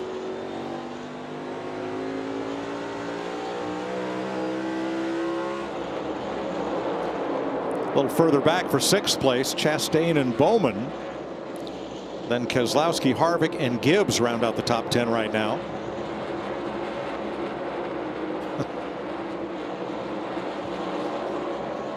Well, last week you're in victory lane, and this week the handle's gone away for Tyler Reddick here in this second stage. Clint, it appears that 45 car was good as long as we didn't have real long runs. Remember, he was running in the top 5, but these long runs, it just got the best of him. Well, Tyler's struggled at this racetrack. Even when he was in the 8 car, you know, when you think of Tyler Reddick, you think of a hard-nosed driver. He gets the most out of that race car every single lap. But when you think about Richmond, you need to be patient in that car. You need to be gingerly with your inputs, with the wheel, the throttle. I think he just need to harness that boy a little bit, harness that energy, and help him get these long-run speeds down. He'll figure it out. Second place, Denny Hamlin is there, right at the bumper of William Byron. Well, fast pit stop, 6 laps fresher tires, not to mention a pretty good race car. Hamlin to the outside of Byron for second. Going to use that pick down there. Gregson's the one that gives him fits. Gregson's holding his own, running the outside, being consistent. That's what you want. That's all you can ask for. There goes those 4 fresh tires on that 9 car. Yeah, Josh Berry is 1 lap down after that extra pit stop. Trying to make up as much ground as he can before the end of the stage. And in fact, he may keep Hamlin Man, from he got getting to the leader. Corner. Got very loose into the corner. You see that thing sliding around. He's going as hard as he possibly can, trying to get this lap back. Now, how about Kyle Larson, who has faded here to 7th place? Thought I was better than to just race the racetrack right now. I know you're pissed off, but don't give up. Just drive it until we get to the end of the stage. We'll fix it. Wait till the end of the stage. We'll fix it. Just keep driving it. Problem is, Larry, is how much is the car messed up and affecting that, or how much do you know as a crew chief on that box that you need to make an adjustment to free him up? Yeah, if you can't make that fender better, you're going to have to adjust to that. But Jamie, how about Brad Keselowski right up there in the top 10? Yes, Larry, exactly. He's been quietly moving his way forward. Started this race 24th. He's up to 6th. You know, he's finished outside the top 10 3 straight races here at Richmond, but they really felt like they have better pace this year overall, so they should be able to run in the top 10. Brad, of course, looking for a rebound coming off his worst finish of the year last week. But right now, he's also saying he feels like he has better drive off than the others around him. And he got us good this weekend. His team, RFK Racing, sent out a tweet with a photo that said Carl Edwards would drive some races for RFK Racing this year in the Cup Series in the number 60. And we all went, wow, that's great. And then that evening looked at Twitter again. April 1st was the date of the tweet. That's why I stayed off Twitter yesterday.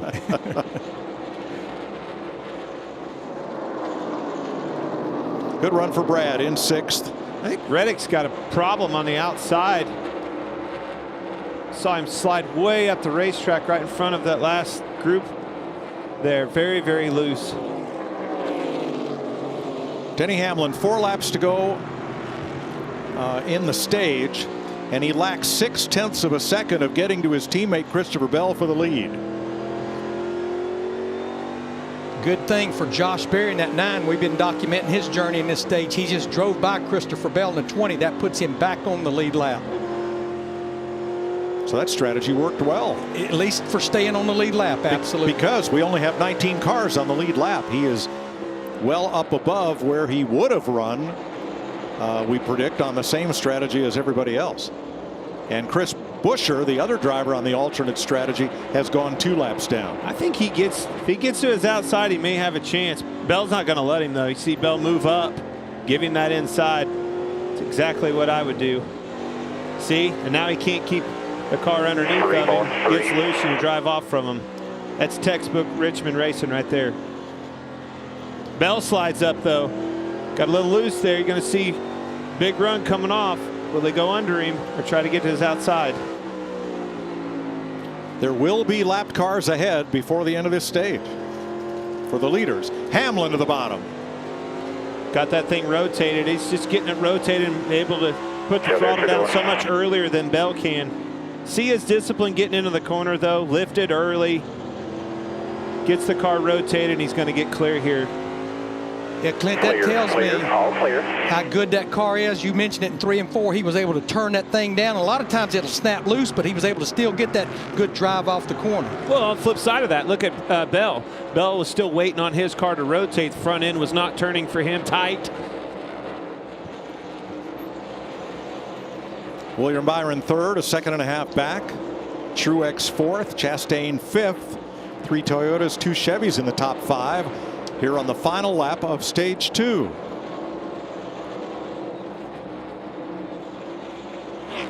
Very impressed with Denny being able to overcome that speeding penalty on pit road, get back and win this stage. Pretty impressive.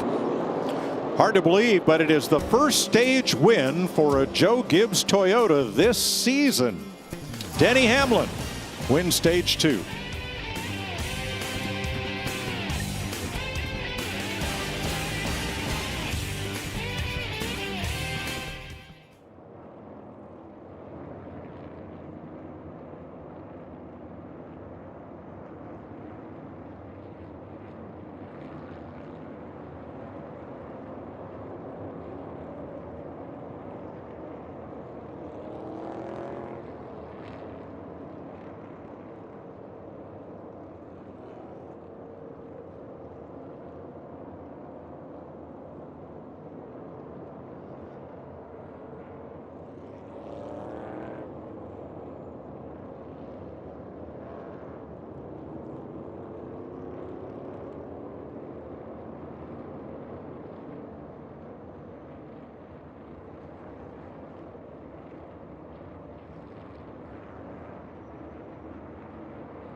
Welcome into the Race Day studios. Shannon, Kurt, and Jamie hanging out. We are under caution for the end of stage 2. Listen, the Joe Gibbs Racing team has showed up to the Hendrick Motorsports party out there at Richmond. What stood out to you so far in the race? Well, as the track has changed, Gibbs has clearly come to the front. Kurt and I were sitting in Larry's room watching the race, and you could just see those cars continue to get better and better as the race went on.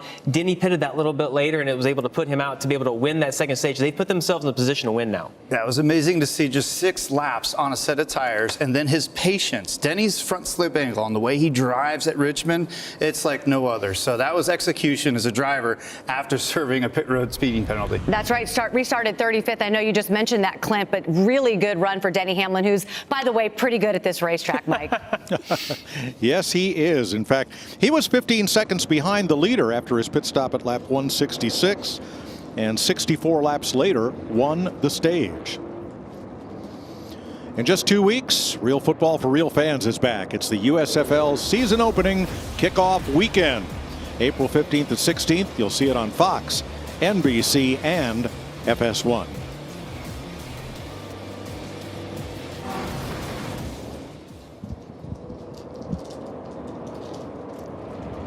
Pit crews at the ready. We've seen some sub 10-second stops already without having to wait on a full tank of fuel.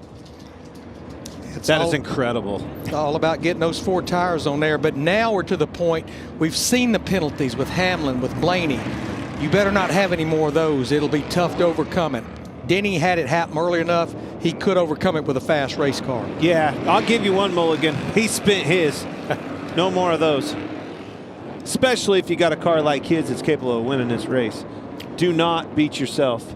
4 Toyotas, 4 Chevys, and 2 Fords earned points in stage 2 as the lead lap cars line up for pit stops. Regan. Mike, what a recovery for Denny Hamlin. Inside the race car, equally as happy as what we're seeing on the racetrack right now. Said he's pretty good through the entire corner. Maybe just needs a little help with looseness into turns 1 and off of turn 4. And Christopher Bell, his race car, way too loose. He says he's not in the racetrack at all, and that's after a second place finish in that stage. Jamie? Brad Keselowski in the 6th, really nice run there. Said the rear stayed with him much better that time. Just lost a little drive at the end of the run. William Byron said he needs the rears to hang on longer. A 4-tire stop here.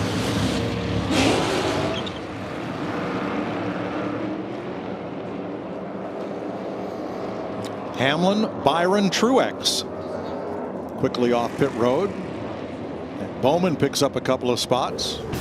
Harvick 1, Bubba Wallace 2. Denny Hamlin, stage 2 winner.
Wow, the evolution of pit stops at Bristol,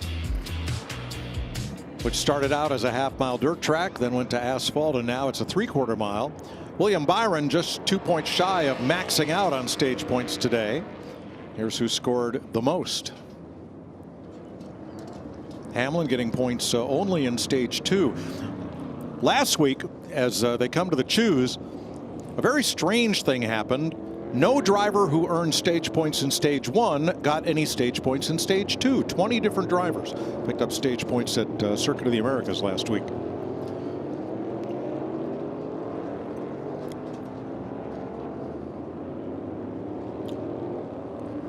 Two Chevys, 3 Toyotas, and 1 Ford. Keselowski in the first 3 rows for this restart. Really curious to see how Denny's car will take off on the front side of this. We saw the speed on a long run, but can it take off at the speed that William Byron has in his 24 car? Look at Hamlin this season. He leads the league in average running position. His pit crew leads the league in pit stop efficiency. Hamlin is 6th best in average finishing position so far this year. I look at that run position, though. Average run position, that's what you need at a track like Richmond, and that's what he's so good at. Here's the Geico restart zone. Stage 3, green flag. he took full advantage of that Geico restart zone. He just launched out of there. 4 wide. Left of your screen. My gosh. Careful. Woo, that was close. Suarez almost got in the left rear of Logano, turned him around on the exit. I don't think there's been a single restart that Joey Logano hadn't been 3 wide. At least.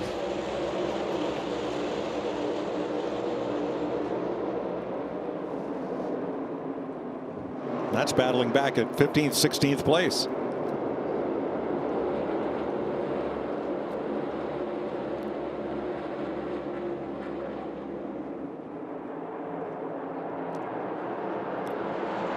Boy, that car of William Byron just sticks wherever he places it.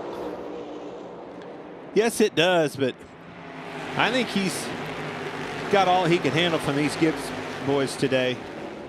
Obviously, Hamlin got to the point, won that stage, but this Truex is not going anywhere. Backstretch very close between Kyle Busch and Logano. Logano, I think, felt he got squeezed up toward the wall and gave the 8 a little tap going into turn 3 to express his displeasure. Logano maybe expressed it right back there, Mike. It's hard. There's no, we were talking about earlier, when they get spread out, those passes are hard to come by, take a long time to do it. When they're all together like this, you can put them 3 wide and do a 2 for 1. Sure makes things easier, longer in a run. Closer you can get to the front, the better that car handles.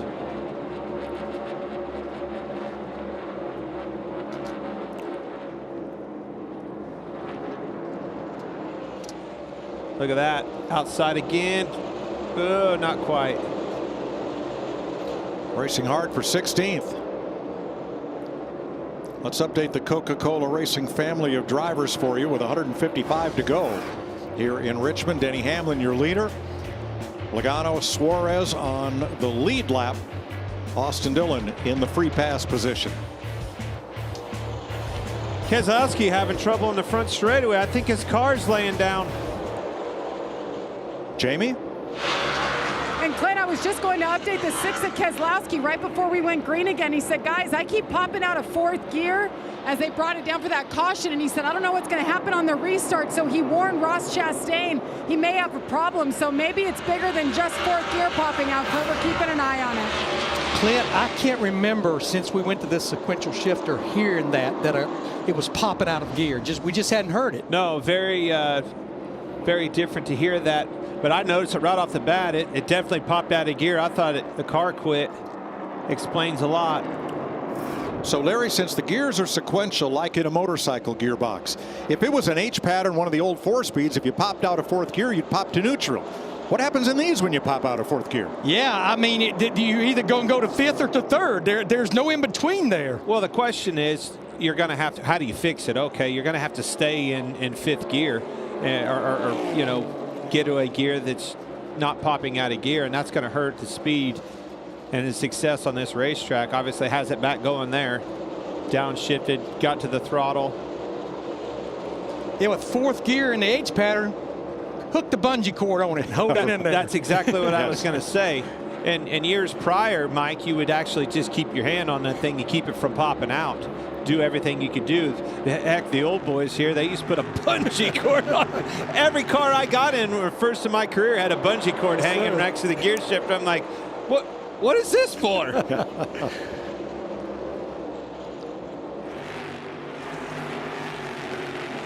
Those things have been bulletproof, though.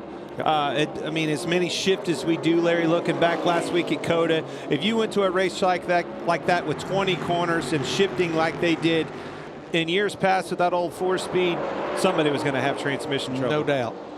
Whatever Keselowski's doing, it's working. He's holding pace with Kyle Larson as they battle for 7th. And we've got a number of drivers commenting on shifting with this new gearbox. The new car has changed racing forever, and specifically on the short tracks. You do a lot more shifting, which has to be super precise. It's been different everywhere, but shifting in a lot of these short tracks now compared to we never would ever think of that. But the biggest thing is I think with the shifting has made it more physical. I never thought having to shift at a short track would wear you out more than, you know, driving the race car. And you know, Mike, Clint, when we realized that was going to be a player was the very first race, the Busch Light Clash at the LA Coliseum a year ago. Now Chase Briscoe and others downshifting for the corners on a little almost fifth mile track.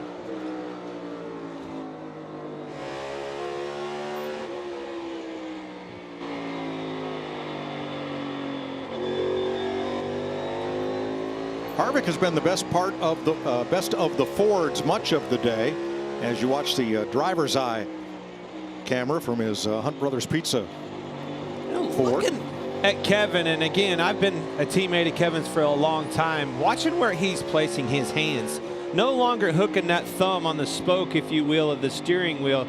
Takes me to the reason being is this rack and pinion steering. If you're to hit the wall, get into another car, that rack and pinion steering is very strong, doesn't bend, and that can break your wrist or something, break your thumb. We've seen a lot of those, you know, in dirt racing, dirt late models, and asphalt late models as well. Martin Truex, second place. Regan. Well, Mike, what a great run for Martin Truex, and this is a team that has needed some steady momentum for them. Last week, a decent run, but it got thrown away at the end when he got spun. Crew Chief James Small told me earlier today that we feel like these next 3 races, including today, we can and will try to win those, and we should be able to win those. Right now, his race car just a little bit too loose in and off of the corners. Very quiet on there. Otherwise, no complaints about that steering that was a problem earlier. He and Denny Hamlin, 2 of the fastest cars on the racetrack. And we've got some Hamlin audio here. I got needle tape on the brake. Too tight of a needle to thread for us, bud. And I'm afraid once they start shaking, they're done no matter what. Too far. More talk about brake shake. That's a fall off. The speed's falling off. Keeping these cars, you know, making them back the corners up, using less brake as you have less grip with the car, and they run cooler and they start vibrating. But I think Chris Gabehart just told him we're too far. It's not going to help. All it'll do is maybe slow our pit stop down. Speaking of pit stops, Chris Buescher just made one. He is on an alternate strategy from just about everybody else with 142 laps to go.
Next Sunday on Fox, we're getting down and dirty. Prepare for a thrilling ride like no other in Thunder Valley. They're racing, baby, that's it! Don't miss the short track action. Holy crap, that was close. Next Sunday from Bristol Motor Speedway. Coverage starts at 6 p.m. Eastern on Fox. Hope you'll join us at the track. All kinds of Easter activities in the Kid Fan Zone. A special worship service with Tim Tebow, an award-winning Christian museum. Musicians, if you missed the old Speed TV stage in the Fan Zone, Kenny Wallace and John Roberts will host NASCAR Race Day Revival. And then tune in for the High Bank Dirt Track action. Come on and see us at Bristol. Tickets are available now at bristolmotorspeedway.com. Starting to pick up some shade down here in 3 and 4. Might enable those guys to move up, get into some cool surface, Larry. Find some grip up there, huh? Pretty much everything but the bottom groove right now down there in 3 and 4 shade, and it will just continue to get more shade. 132 laps to go with Hamlin and Truex first and second. Thanks to Toyota, we're going to stay right here for a block of commercial-free racing from Richmond. We're going Toyota all out.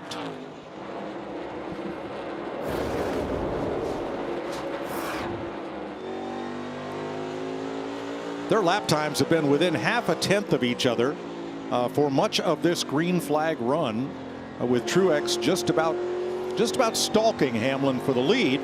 Not really making a run at him, but not getting more than a few car lengths back either. Yeah, in the car, the Toyota that's fallen off a little bit lap time wise, he's still back there in 6 as Christopher Bell in that 20 car right there. 2480s to Hamlin's 2450s. Jamie?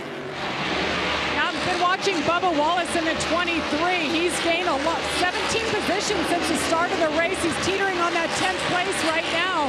But he's saying that he has some brake shake, and they've tried to help him. They added tape to the nose, but it's just not helping the shaking problem. They've been able to help the grip overall, but certainly a nice comeback. He was really hard on himself last week, saying that he made a personal mistake and he needs to get better. So having a nice run here for the 23. Thanks, Jamie. Rookie Ty Gibbs has been in the top 15 just about all day, and his lap times right now just within half a second of the race leaders. So more than holding his own with 20 cars on the lead lap here. Yeah, back to Jamie's report on Bubba Wallace. He just needs a non-eventful race, regardless of where he finishes. Just non-eventful. Took the words out of my mouth, Larry. You look at him, and he's running right there in 11th. If he could possibly end this race at a top 10, a nice smooth day, no mistakes, everything's fine, that makes this next week so much easier for him. Takes that load off of him, takes a load off those shoulders, and builds that confidence. Exactly what he's looking for, and a big reason why you see Michael Jordan on top of the box here representing 2311. That helps that confidence as well. Nice to see his supporting his drivers. That's a big deal for our sport, especially 2311. Drivers have made their name here at Richmond for over 7 decades. We're going to take a look at NASCAR Xfinity Series owner, Toyota Racing Sam Hunt. He tours his racing roots for us here in Richmond. Hey guys, Sam Hunt of Sam Hunt Racing. We are in Richmond, Virginia, and I'm taking around this beautiful Toyota GR Supra to some of my favorite spots. This was actually one of our first race shops. I was lucky enough to be surrounded by legendary short track racers. This is the famous Art Walk in Richmond. It actually happens to be the spot I proposed to my wife. It's been a blast showing you guys around Richmond. Now let's get back to the action at the Toyota Owners 400. Thanks, Sam. Cool city. Great restaurants, great activity, a lot of colleges, and of course it's the capital of the Commonwealth of Virginia. Denny Hamlin 54 laps out front. Martin Truex 0.6 of a second back, and Kevin Harvick trying to close. His lap times have been matching the leaders here as he sits 4 seconds off the lead. Definitely a lot better this run than he had last. I don't know if they made adjustments, Rodney Childers and company on the 4 car, or just a better set of tires or whatever, but it has woke this 4 car up.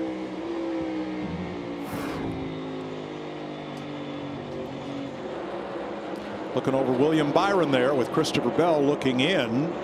So Larry, in this last stage, assuming you only stopped once in stage 2, you've saved a set of tires for this final stage. What do you do? Yeah, right now, most all the leaders, they have 4 sets of stickers. Now, Martin Truex Jr. made that extra stop. They only have 3.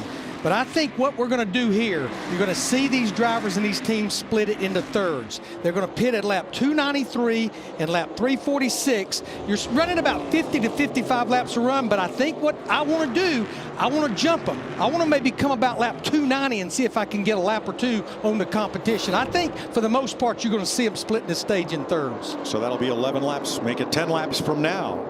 We could start seeing leaders on pit road. You know, the last time around, Larry Hamlin, he was the one that stayed later, you know, and ended up prevailing at the end.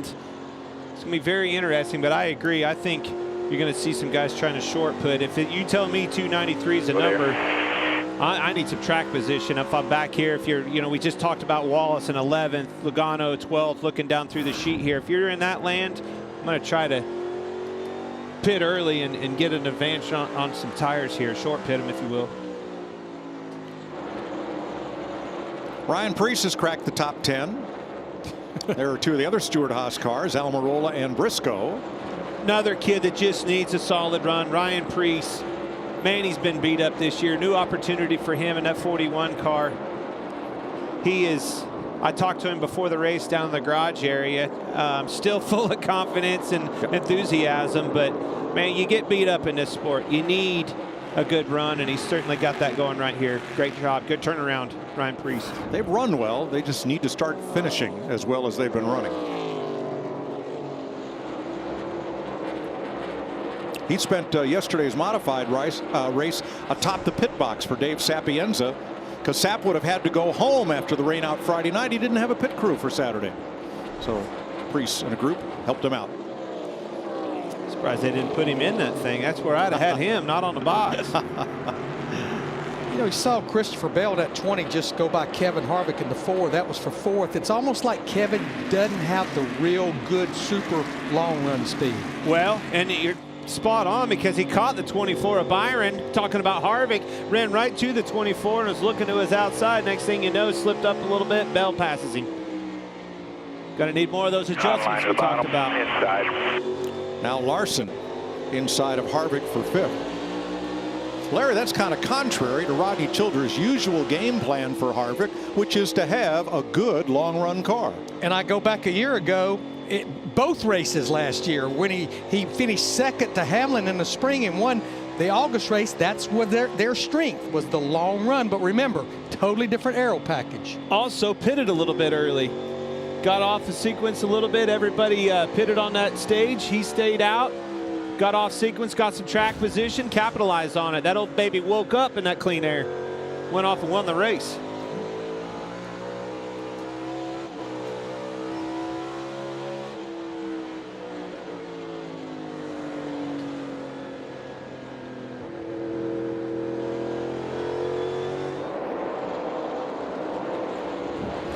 Guys are so, you hear him just so soft on that throttle pedal, getting onto the gas, waiting on it a long ways around the corner. Discipline inside that car with these cars as slick and as loose as this racetrack feels to them. Trying to take care of those tires. If you slip them one lap, you're going to hurt the next. All right, Larry, we're starting to see teams up on the wall and ready to go to your count at about lap 290 for the early comers.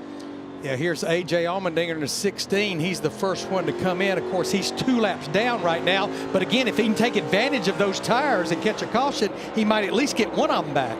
Jamie Mack? Well, I love the idea of being on the offense and doing it in 3 stops versus 2. And Clint, you and I have talked about this. We have all these tools on the pit box, the crew chiefs do, that tell what's going to make up the best lap time. The factor that they can't put in there is when you stay out and try to do it on 2 stops, the guys that pit go by you so fast that it sucks your car around. And so instead of being able to maintain these 25, 10 lap times, you might slow down a half a second one lap because of how fast they're going by you. Truex to pit road. Regan. Mike Martin Truex, one of the first to dive onto pit road. The race car's just been a little too loose, lacking grip for him. Something just a little bit different here, though, coming earlier than most. Here they come. That didn't take long. All it takes is one. Almirola's in. Almost Suarez, right on the number. Josh Berry and Kyle Busch to pit road. 5 comes Larson. Bowman and Chastain. Now it's gonna be interesting to see what Hamlin does as your leader. Again, he was the one that stayed out a little longer last time. Ty Gibbs and Briscoe to pit lane, and about 4 more. Jamie. And at 5 of Kyle Larson said his car this time around feels normal. Remember, he had that right front damage. They were able to fix it on the last stop. So just 4 tires here. His teammate, Alex Bowman, the 48 he's in as well. They've been making adjustments. Another chassis adjustment wedge there for Alex Bowman. A 4-tire stop for him. Briscoe, Reddick, Byron, all in the pit lane. Burton. Gilliland fires off after his stop. Hamlin still running. Jamie. William Byron in as well. They've been adjusting on this car. Started out so strong, led 108 laps early. The pit crew's been doing a great job, but he just hasn't been able to compete with that 11 and 19. Cindric, Jones, Keselowski, Preece in the pit lane, and Hamlin's coming. Couldn't afford to go too many more laps. I know they're trying to pull the strategy to trap some drivers a lap down, but Regan, they had to hit pit road. That's exactly right, Larry. They had to. Right now, that car is good on the long runs. Denny has been giving them updates on the short runs at the start, though, in case they need that later on in the race. Bell and Harvick also on pit road. Regan. Christopher Bell tighter this run than he wants to be, Mike. He said last time he was loose, they might have gone just a little bit too far with it. And Kevin Harvick came on the radio a couple laps ago. He had been quiet up until that point. He said I got no turn in the center at the end of the run. Levin having big time trouble on the right side. Had to go back around. I think it was the right front. Yeah, they had to jack the car back up to get the right front tight. Bubba Wallace surrenders the lead to come to pit road. Along with Joey Logano, who was the second place car. This will cycle the lead back to Truex.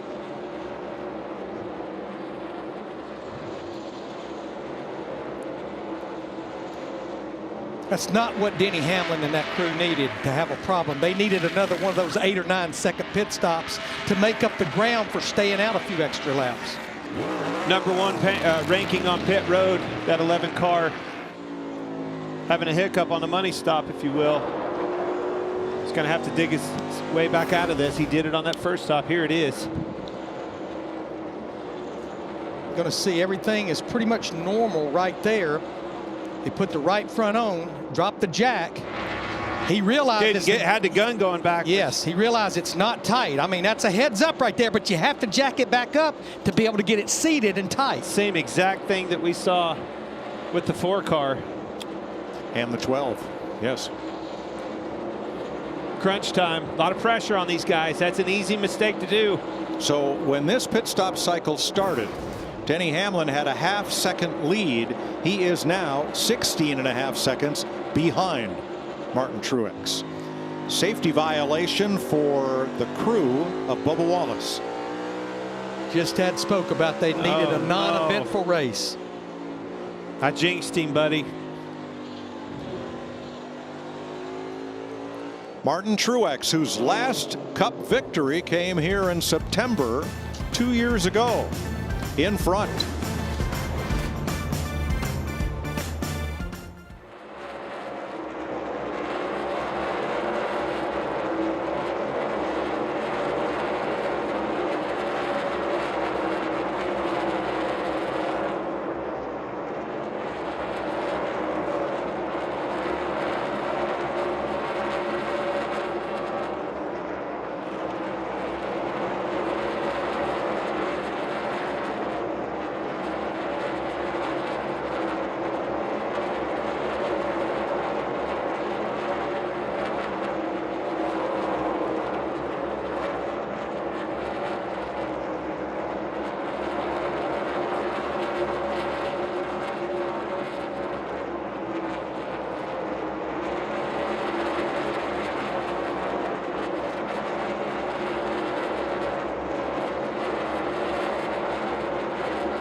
Martin Truex has opened up a 2.2 second lead on Kyle Larson with 96 laps to go in Richmond, and trouble for Noah Gragson in turn 2. He smoked the wall, heads down the back straightaway, and caution is out.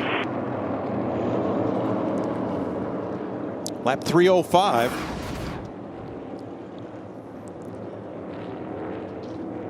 Loose, got out from underneath him, getting in. Been running very high on the racetrack for quite a while now. Right up against the wall. Got loose in, come out from underneath of him. Single car incident puts us under caution for the 6th time today. You know who I think this really benefited? I just don't know if they were going to be able to overcome, if we stayed green, the deficit that Denny Hamlin in 11 was in. Absolutely. Now, while we're under caution, we'll go back and pick up on the Hamlin stop. And first, Bubba Wallace. You'll see the right front tire get away, and that man in red, not one of the over-the-wall crew, but a member of the team, tries to grab that tire, falls over the wall, and that is a safety violation. Real violation. He's over the wall without a helmet on. That's the real violation. And there's Denny Hamlin's frustration after they had to go back and jack up the right side once again. And Michael Jordan's reaction.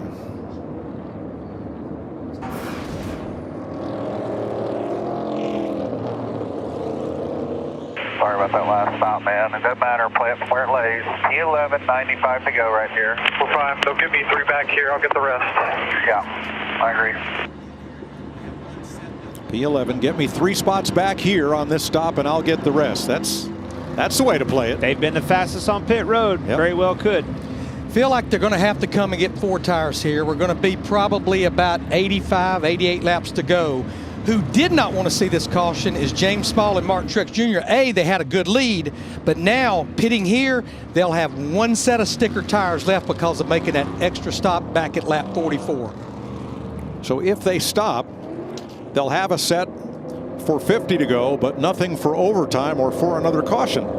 Yeah, because I think what they'll end up doing is splitting the rest of this stage once we go back racing in half. All right, Truex will lead the lead lap cars to pit road. Regan?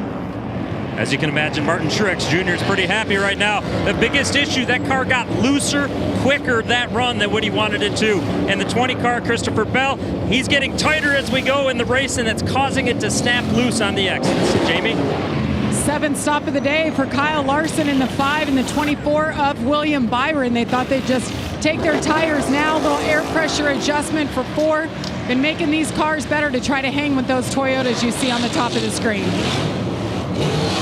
Truex out first, then Byron and Larson and Bowman. Harvick picks up a couple of spots here. Todd Gilliland will get the free pass. Hamlin got 1. And coming to pit road, Bell and Bowman kind of got into it here. Oh yeah, as we take you Fox side by side.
90 laps to go. Here is the trophy that awaits today's winner in Ruoff Mortgage Victory Lane.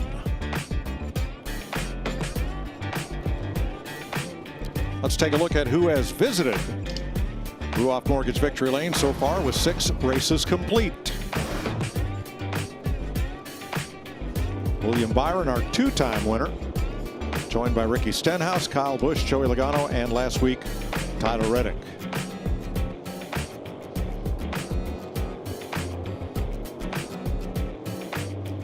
They're lined up double file for the restart. Truex and Byron, Larson and Bowman, Harvick and Chastain, Bell and Almirola up in the top 10 for maybe the first time today. Keselowski and Hamlin. So, Larry, 89 laps to go. What are your choices? Yeah, I think you split it in half, but I am not going to rule out. Phoenix broke me from sucking eggs. I am not going to rule out that somebody won't try to go the distance. On this set of tires. Almost. This is exactly what William Byron, he pitted with 89 to go a year ago. Green flag. Huge jump by Truex.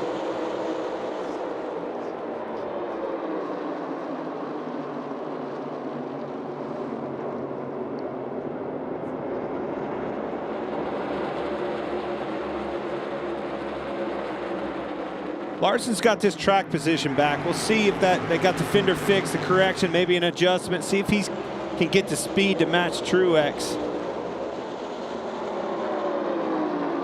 Denny only got that 1 position back. He told him, give me 3 and I'll get the rest. It's going to be interesting to keep an eye on him. I think he needs a long run.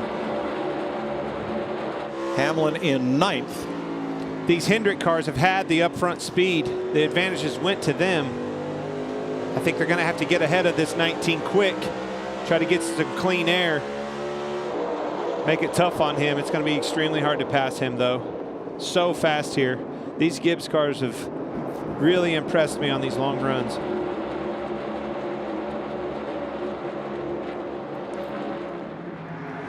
And Truex out front could be hard to handle. He is a really good rhythm racer.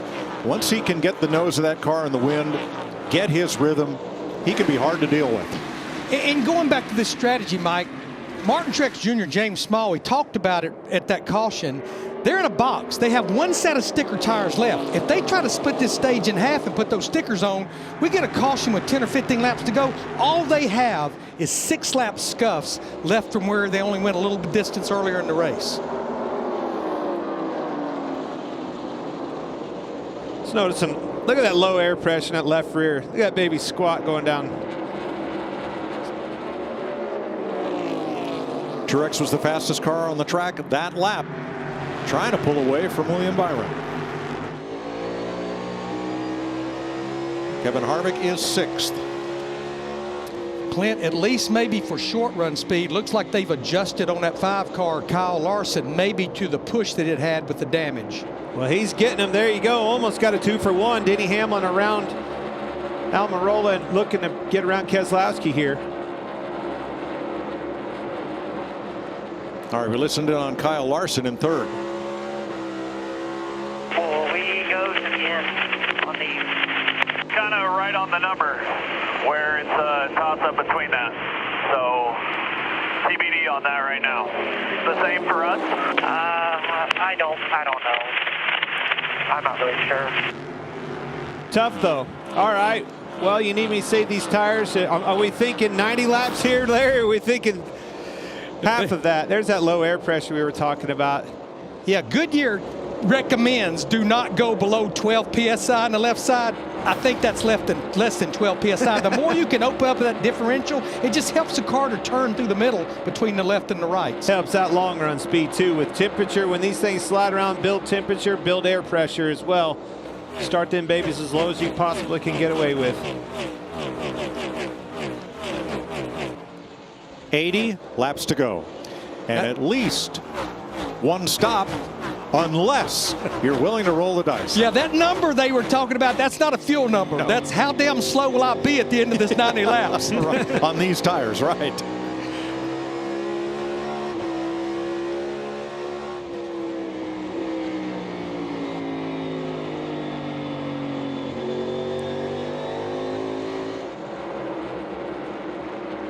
You know what, Larry? If you got a win in the bank, Why wouldn't you take that gamble if we go caution free? I think that's exactly why 1 year ago Rudy Fugle and William Byron did that. They already had a win in the bank by winning at Atlanta Motor Speedway. And it's exactly why if anybody's going to try it, it will be him or somebody with a win. But that starts saving now. I'm riding around managing. We're not in lap traffic. I don't have any pressure behind me. Leader's probably not going to be passed here anytime soon. I'm going to settle in, get you some mileage out of these tires. And that's what I see from William Byron. Once the gap got established from Truex to Byron after the restart, he's been minding the gap. It has stayed very, very constant at a half a second, not growing, not shortening, just minding the gap and rolling along. You can't win this race at lap 323, but you can do something, you can flat lose it.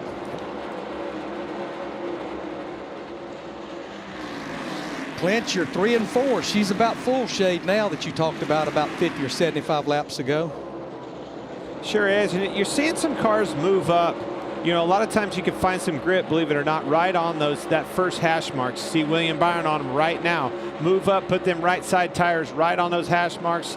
Helps with some rotation. You can get that straight drive off that we talk about. Well, we've been debating strategies here, Jamie Mack. What do you think Byron should do? Yeah, guys, I view this a little bit differently. If I'm William Byron and I have that win in the bank, I'm going to take my chances. If I can't get past Martin Truex Jr. right now, I'm going to do the short pit halfway and see if I can leapfrog him. That's what won Denny Hamlin the race last year. I think it's different if you're Truex. You're willing to stay out because if the caution comes out as you pit, then you're trapped a lap down. Completely different circumstance for him. But if I'm William Byron, I'm pitting halfway through and I'm going to try to leapfrog him. Okay. Teammates racing for 13th here. Priest and Briscoe from Stewart-Haas Racing. Regan? Well, Mike, as you're talking strategy and what each one of these drivers are going to do, Christopher Bell asked his crew chief Adam Stevens that. He said, let me know what the plan is so I know how hard to go. Crew chief Adam Stevens said, go hard. I think that tells what they're going to do. They're probably going to be doing a stop here. And if you're going to split it, we're talking about probably 25 to 30 laps from right now.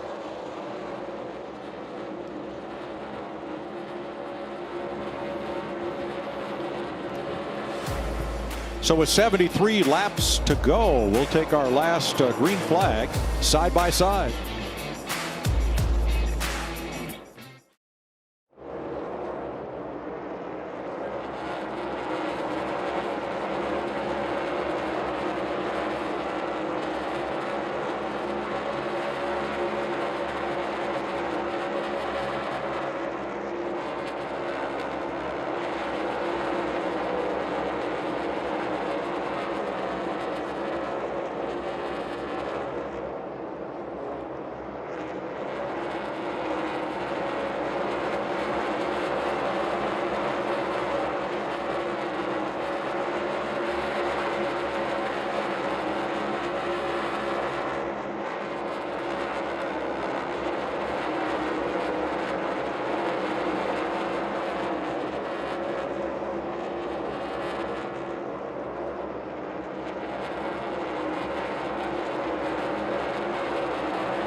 .67 laps to go. There is Martin Truex's 1 second lead from our aerial coverage provided by Goodyear, powering every mile and every moment on NASCAR's road to victory. Goodyear, more driven. Well, that gap has increased since we went to break. It was half a second. Now it's a full second. Truex to Byron.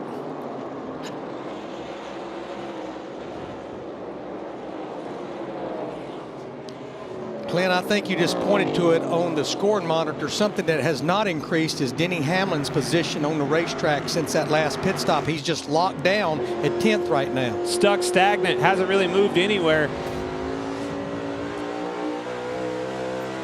Now that's one that's going to have to do one of these conversations like we're talking about where you're on Jamie's strategy of trying to pit an extra time or go the distance like we were talking about maybe Byron does. This isn't going to get the job done. I don't think there's enough time. You're not going to, with 64 laps to go, you're not going to run that leader down your teammate, Martin Truex Jr. I would be shocked if we do not end up seeing a mixed bag of strategies here, because I just think, as I've always said, you follow the leader, you're going to follow the leader. Kurt, Jamie Mack, what do you think?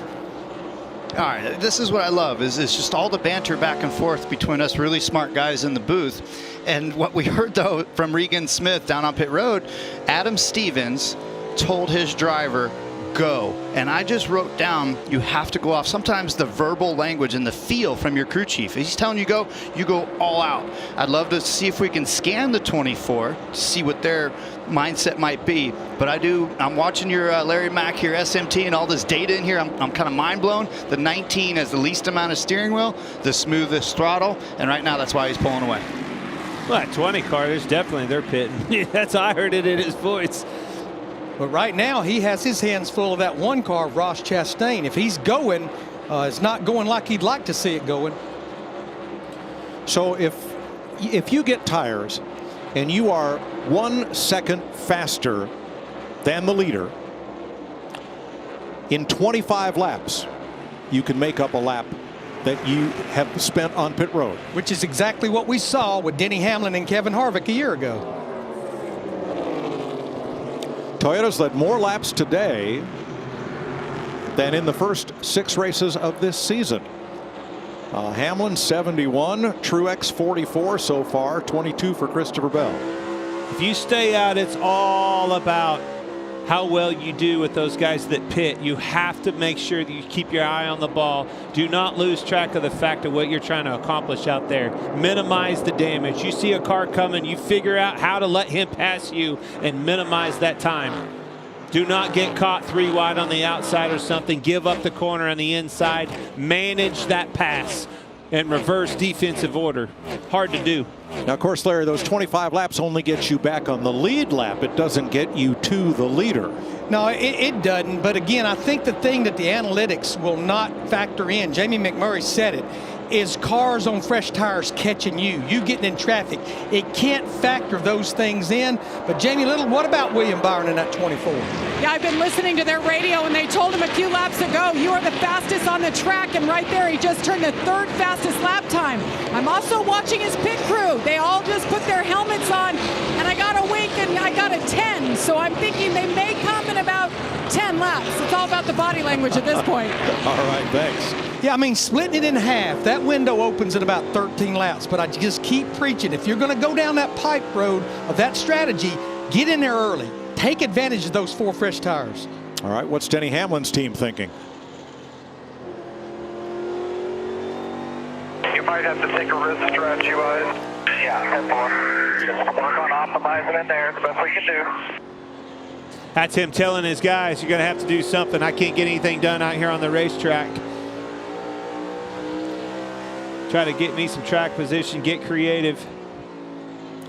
He is in 9th, 5.6 seconds off the lead. An update, Noah Gragson, who brought out the caution at lap 3:05 when he smacked the wall at turn 2, checked and released from the infield care center.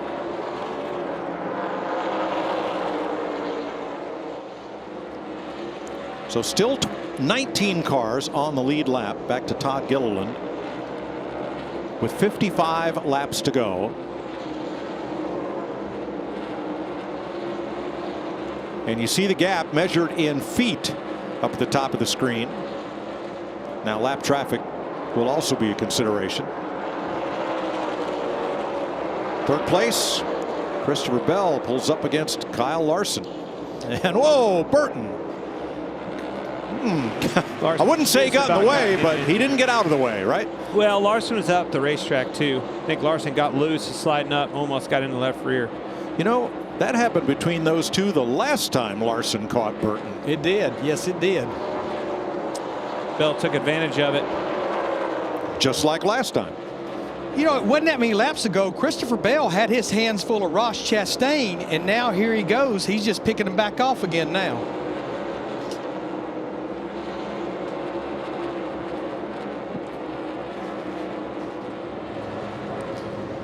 Chase Briscoe getting his stop done. He was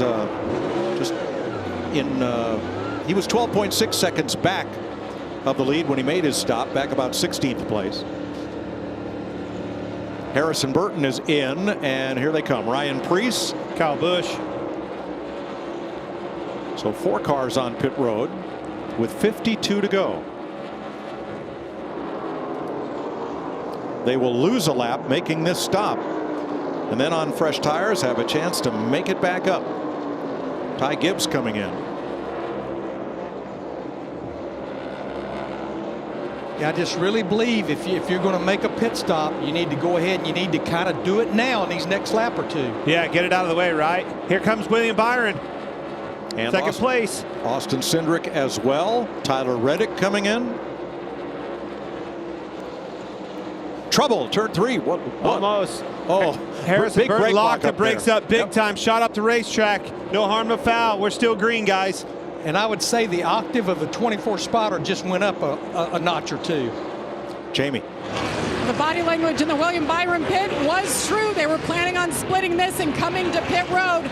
Just 4 tires here for the 24. Larson is in. Bowman is with him. So is Chastain. They're all on pit road. Eric Almirola as well. Regan. Ross Chastain continuing to make this car better as we get towards the end of the race. He's needing a little bit more rear grip. It wasn't too bad this last run, though. Jamie? And Kyle Larson, they've been making that car better after that damage. You just saw another chassis adjustment there, a 4-tire stop for the one-time winner here. Meanwhile, his teammate, the 48 in the #1 pit box, came in as the point leader and got the pole for this weekend after the metric. Just 4 tires there, Regan. Martin Truex Jr. is very good in turns 1 and 2. Turns 3 and 4, though, is starting to get tight for him as we documented. The shade is starting down there. And Kevin Harvick doesn't have any turn in the center at the end of the runs. Daniel Suarez in. As green flag stops continue, leaving 7 cars out on track that have not stopped among the lead lap cars. Down to Todd Gilliland, your top 7. That includes both the front row cars, McDowell and Gilliland. Here's the Mahindra Tractors cam on Chase Briscoe showing you the glare here at Richmond late in the afternoon. Yeah, it's sun going down. We talked about the shade in 3 and 4 coming off of 2. Really bad glare, and then again right as you get into the corner. I've seen some guys actually starting to miss turn 3, and I think that's all due to the fact that they just clearly can't see their lifting points. Looking for cones on the back straightaway. There's cone markers on the fence that you use as an aid. So from William Byron on back, those cars that made stops now a lap down to the 7 leaders. Now Byron leapfrogged the 19. Here comes Christopher Bell. He's going to make his stop. But remember, Byron pitted 2 laps earlier than the 19 car did. So Bell will surrender the lead to come to pit road. Hamlin is coming with him. And so is Logano. Regan. Christopher Bell's on pit road right now. He's dealing with some brake shake with that race car that started recently. Overall, the car too loose, and Denny Hamlin just wanting a little bit more help in the center of the car corners. Mike, of all the years we've been doing NASCAR on Fox, who's always a contrarian, it seems like? That would be Brad. But Brad he's is on pit road now. Even he said, no, I don't think so, boys. Not today. You just barely got that in time. I've had enough. But here's Keselowski to make his stop under green. Bubba Wallace coming in as well. 4 tires for Keselowski. That will leave Josh Berry, Michael McDowell, and Todd Gilliland, both the front row cars. And Larry, I kind of got a feeling they might just stretch this out all the way. Well, it's not going to pay off for a race win because they're not that far in front of William Byron. But what they hope right now, give me that caution flag, and we've made up a lot of track position. True. Tell you the track position went to William Byron. Who won this race on pit road? William Byron. Leapfrog that leader. And he's now half a second ahead of Truex. They are 4th and 5th. So Berry, McDowell, and Gilliland, your top 3 drivers, have not been to pit road since lap 308 and 9. Corey LaJoie makes a stop.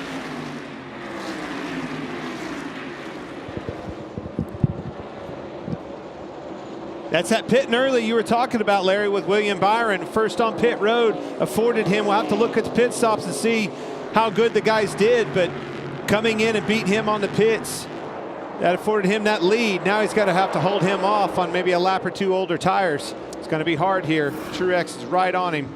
Have to hold tough and make that car very wide. So Jamie Mack, pat on the back. Well, listen, sometimes you get it right, sometimes you get it wrong. The one thing that I want to point out here, though, is that Christopher Bell waited 6 extra laps to pit over William Byron. That cost him almost 8 seconds on the racetrack. Larry's pointed this out the entire race. If you're going to do this short pit, do it a couple of laps earlier because it makes such a difference. It's going to be really hard for him to make up that track position by the end of the race now. Yeah, he's going to end up, when it's all said and done, about 7 seconds behind William Byron.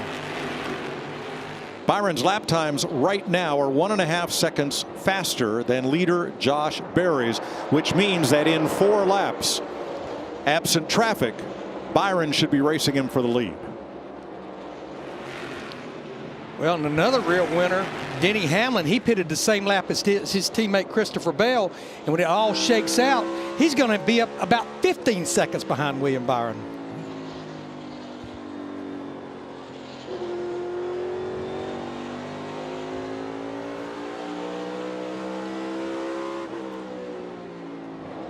.37 to go.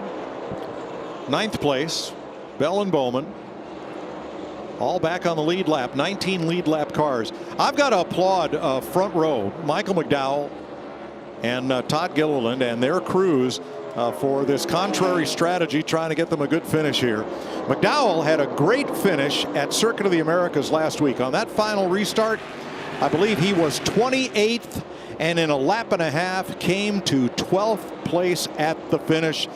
He was showing off video of that from his NASCAR onboard cam this week, and attaboy, what a finish.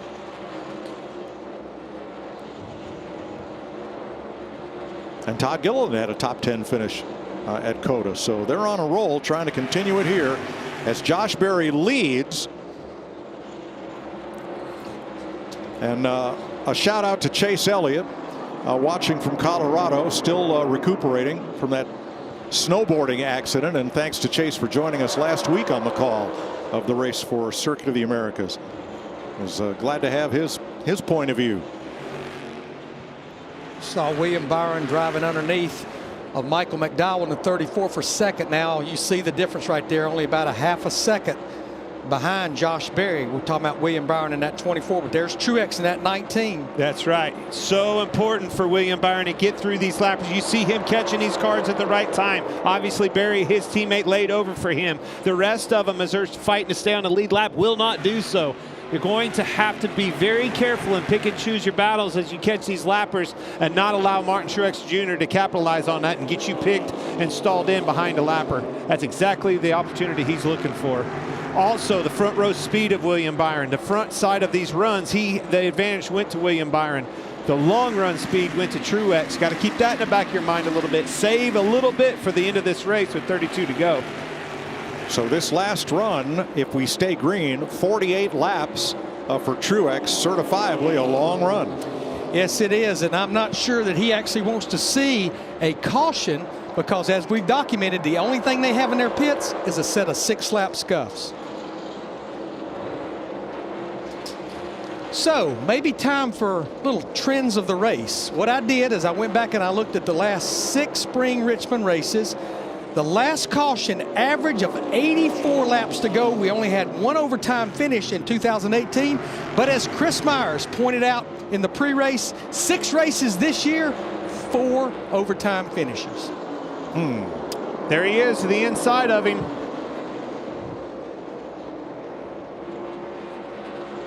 William was smart to let him have that bottom, but can't get pinned in with this lapper of Austin Dillon. Seems squirt the throttle there to stay to door with him, keep him at bay on the bottom, managing that outside line. Watch out for Corey LaJoie coming up here to play the spoiler. He's got new tires. And he can play a role in that as well. That's a very good point. These guys are both hoping if he's got to... How about this? Oh, what did you just say about a caution? Turn 2. Tyler Reddick. Caution is out. How many laps on them tires you said he had? 6. Uh-oh, 30 to go. Some of these boys might not have tires to go the distance. That man right there didn't like to see that. Not what James Small wanted to see. You jinxed him this time. I always get guilty of jinxing these guys. Those were your words, Larry. You jinxed them, and here's the caution. The 3 big winners on this are Josh Berry, Michael McDowell, and Todd Gilliland. Got loose right underneath Kevin Harvick. Was trying to stay off of him. You could see he was battling a very loose race car. Tried to stay off of him. Had to turn left. Couldn't afford to do so and spun out underneath of him. Kevin did a great job keeping his car underneath of him. Let's watch this from Ryan Blaney's view.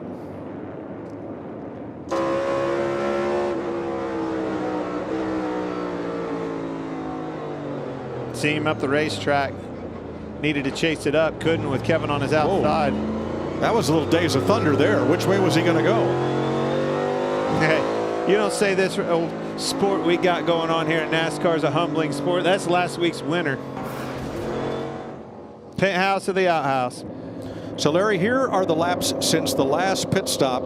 You note Barry, McDowell, and Gilliland, 66 and 65.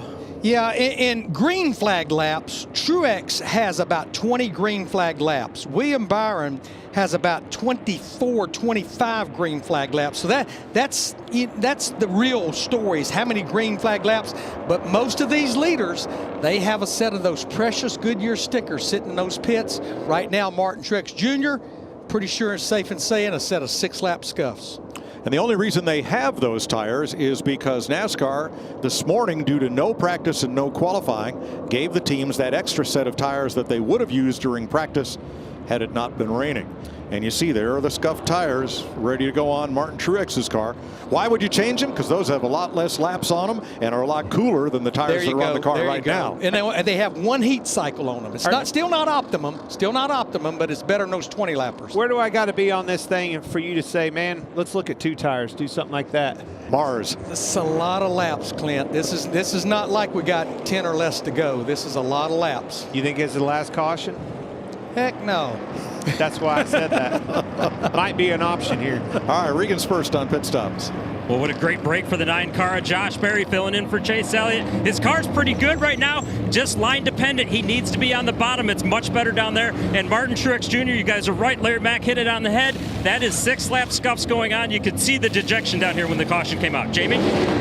Kyle Larson in the 5 has led 68 laps today, just loose off that last run. They'll try to help him with a little bit of air pressure. William Byron said, I just need to take off faster. So again, another air pressure adjustment as their last set of sticker tires goes on. A lot of congestion there at the exit of pit road. Larson out in front of Berry. Everybody with 4. Byron, big time struggle on the pit stop, lost 3 spots there. Truex loses a spot. New sheriff in town, boys.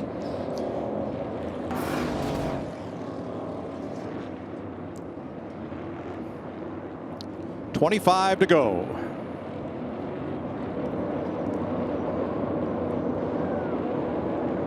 Everything pretty normal on the right side. This is that stop we were just talking about on Byron. Oh, no. Denny Hamlin. You tell him, Mike. Denny Hamlin, too fast exiting. That takes him out of it. Yep. That's 2 this race.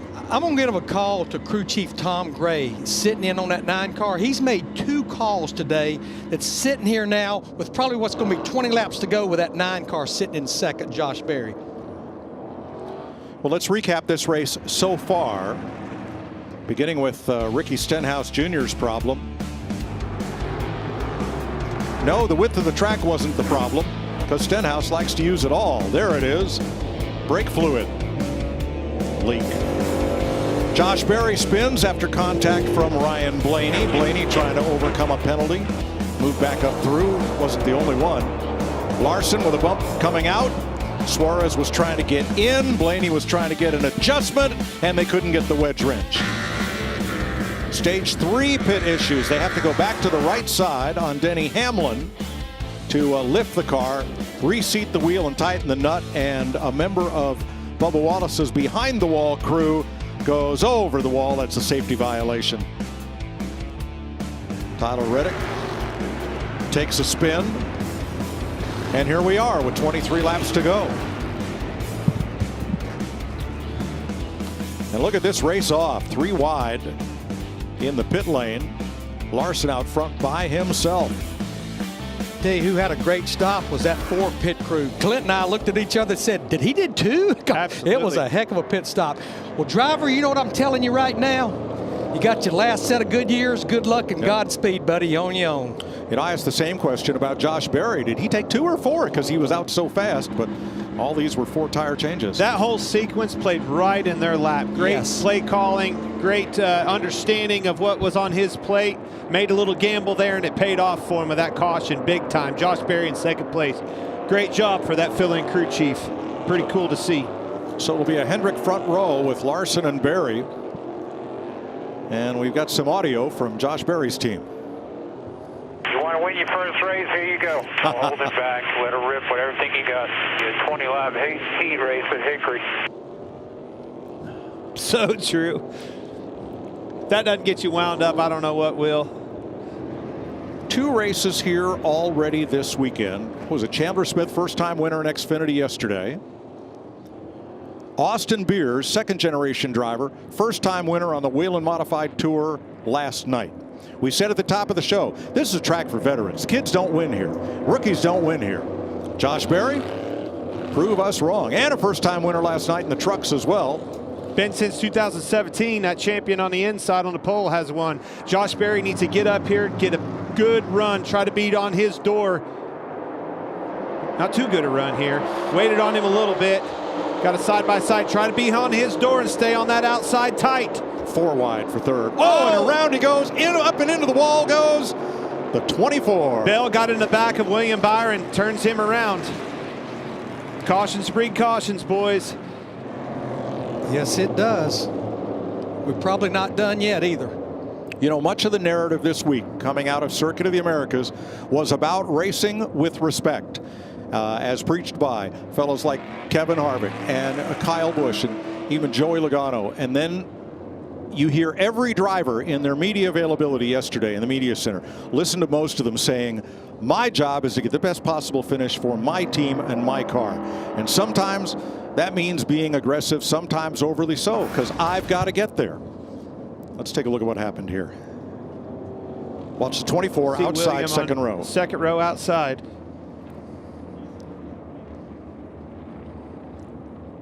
Bell makes a block to the bottom, moves up as Byron's coming down and gets into him. That was just an adjustment. He tried to make a late block on Chastain, wasn't there, moved up, got into the 24 car and turned him around. That wasn't respect right there. I'm not going to put that in a disrespectful thing. Not saying that you did, but that was just trying to make an adjustment. Moved up too much as the 24 was coming down. Just a bad racing incident. That's a part and a product of these late cautions and this racetrack. You see him coming up right there. 4 car was going to be in plenty of trouble there as well. He moved up quite a bit.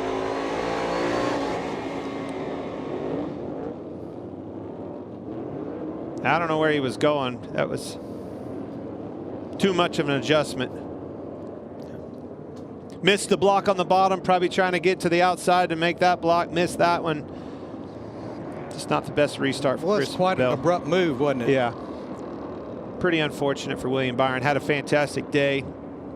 Unfortunately, that result will not speak to the performance they had in their car.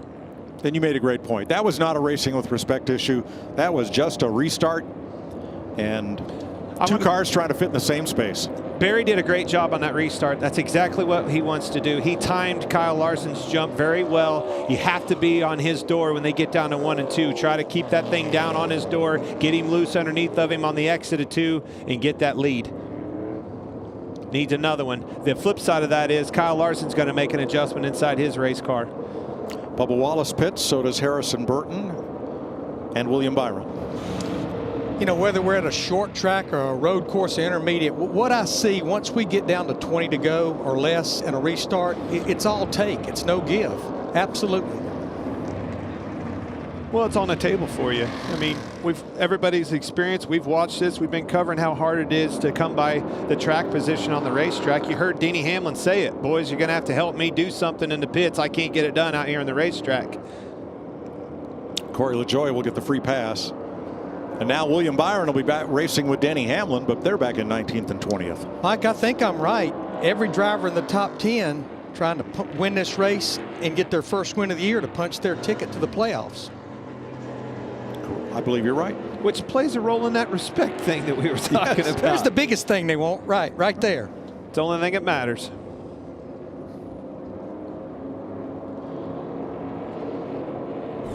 Lap down cars in. Well, Chevrolet holds 3 of the top 5 spots right now. They have 4 victories and 16 top 5s. More than Ford and Toyota combined to this point in the season. But as they are fond of saying, it's early yet. 17 to go. Josh Berry didn't get the best restart there. Kyle Larson did. Of course, Larson is the control car, so he's allowed to fire off anywhere in the Geico restart zone, and it's up to Berry to do his best job of anticipating that. Berry almost jumped too soon. I mean, it was borderline. He made it a good correction, was door to door with him, and you know, hid that as best as possible. Have to be careful of that, like I said in that start, but nonetheless, somehow, some way, you need to be on the inside. We've seen all day long that leader, when he gets a jump, he's usually 2 car lengths ahead, getting into 1, and that time, Berry was right on his door where he needed to be. If that caution hadn't come out, it's going to be interesting who assumed the lead off of 2. Coming up next, the NHRA Winter Nationals from Pomona. Tony Stewart will be driving his top alcohol dragster, and John Force rebounding from a big crash yesterday, but John was okay and he will race today. That's next on FS1. Tony will be back in the booth next week.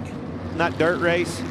Let's see these boys test their skills, their patience, everything in between with these race cars. You watch that dirt race. You got ruts you got to go around, all sorts of character on that racetrack. These things do not handle not one car. The coolest thing about that dirt race is looking at that cat right there in the 5. Without a doubt your favorite, him and Christopher Bell. When you go there, and then you have somebody like Joey Logano that never grew up racing on dirt and walked away with the trophy. It surprised me the last 2 years in a row there. Kyle Busch was running 3rd going off into turn 3 last year. Briscoe, look at the battle between him and Reddick there at the end. What a wild race that was. So once again, an all Hendrick front row, Larson and Berry, Truex and Chastain. Harvick will be the first Ford back in 6th. McDowell with that big strategy rebound will line up 7th. Kind of just follows suit with the choose cone here. Doesn't play much of a role in this race. You need track position. Closest you get me to the front's where I'm going to go. Hey, question for Jamie Mack back in the studio. Who was the last fill-in substitute cup driver to win a cup race? Well, I thought this was April Fool's because Larry's sitting next to you, and I know that he would know the answer, but I'm going to guess it's me if I had to guess. I don't know. It was October 2002 when you substituted for Sterling Marlin. In only his 2nd career start. All right, here we go. It'll be 14 to go. Larson against Berry on the restart. Another good start by Berry. Match side by side. Truex to the bottom.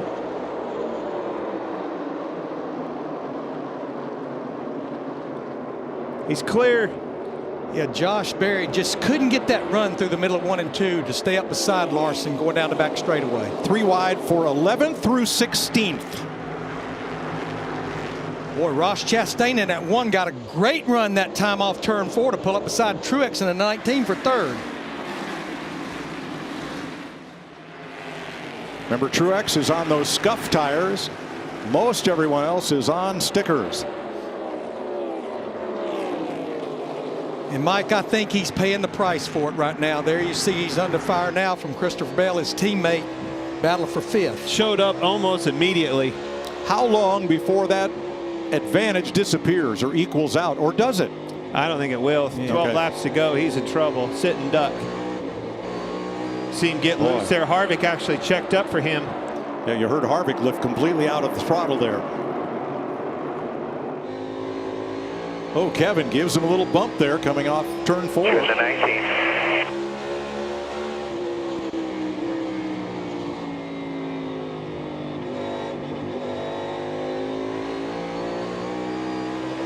Now it's Truex trying to hold back Logano and Bowman side by side, and the 34 of McDowell. They are a player, that 34, just based on that strategy. And there you see Logano in the 22. He's inside the top 10. McDowell, if he can complete this pass of Truex, going to move up to 6th place. Pretty amazing. Very good run for McDowell. Yeah, he got loose off 2 that last time, and he almost paid the price, but he's able to stay right beside Truex. Best battle on the track with 9 to go.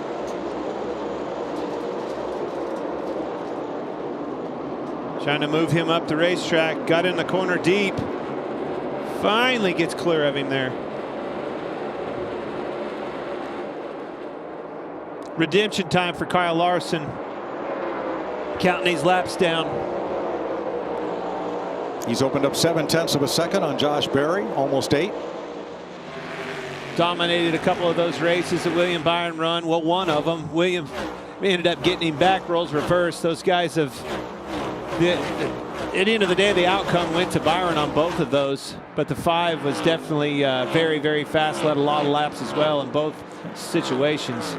Christopher Bell a little quicker than Ross Chastain these last 2 laps. They are 3rd and 4th, but with only 7 to go, Bell's going to have to pull out all the stops to catch Chastain for 3rd.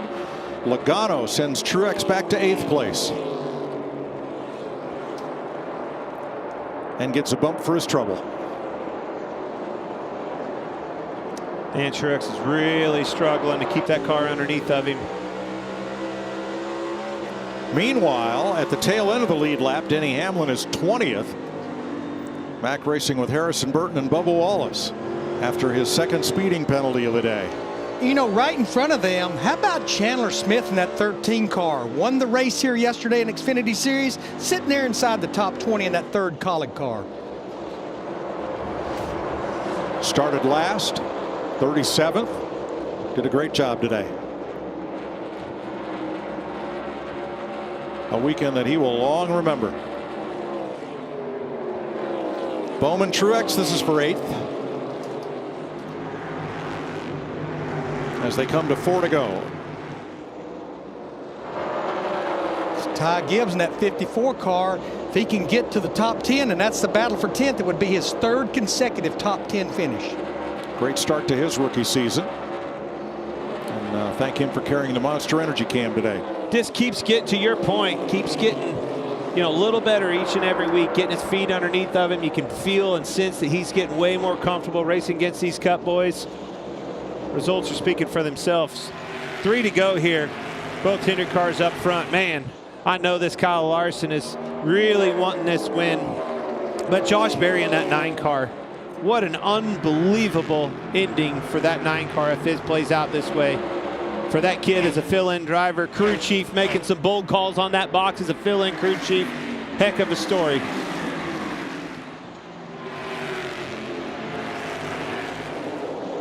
Kyle Larson wants to see the checkered flag, but he definitely wants to see this next flag because it'll be official. Harvick closing on Christopher Bell for 4th. 1 lap to go, sponsored by Credit One Bank.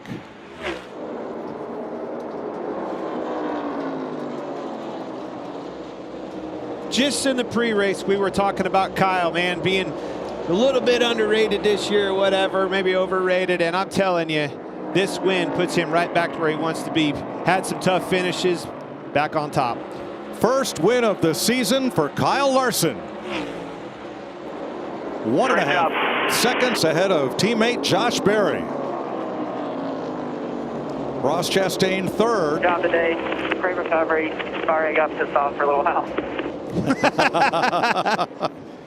good. We made it. Chevrolet sweeps the top three. Christopher Bell, the first Toyota, in fourth. And Kevin Harvick, the first Ford, in fifth. Josh Berry, maybe the drive of the day. Might see a better interview out of him than you do this winter. That's a huge day for him. Second place, not bad. And Michael McDowell on strategy, sixth place. Great finish there. Ty Gibbs did get another top 10. He finished ninth behind Bowman and ahead of Brad Keselowski, who rounds out the top 10. Truex all the way back to 11th on those old tires.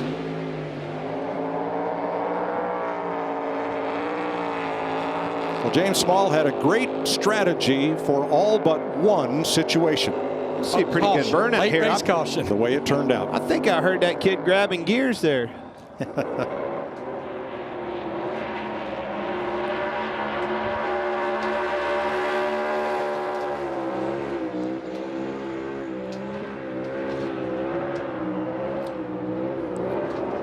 Since Kyle Larson joined Rick Hendrick's team, he's now won 14 times.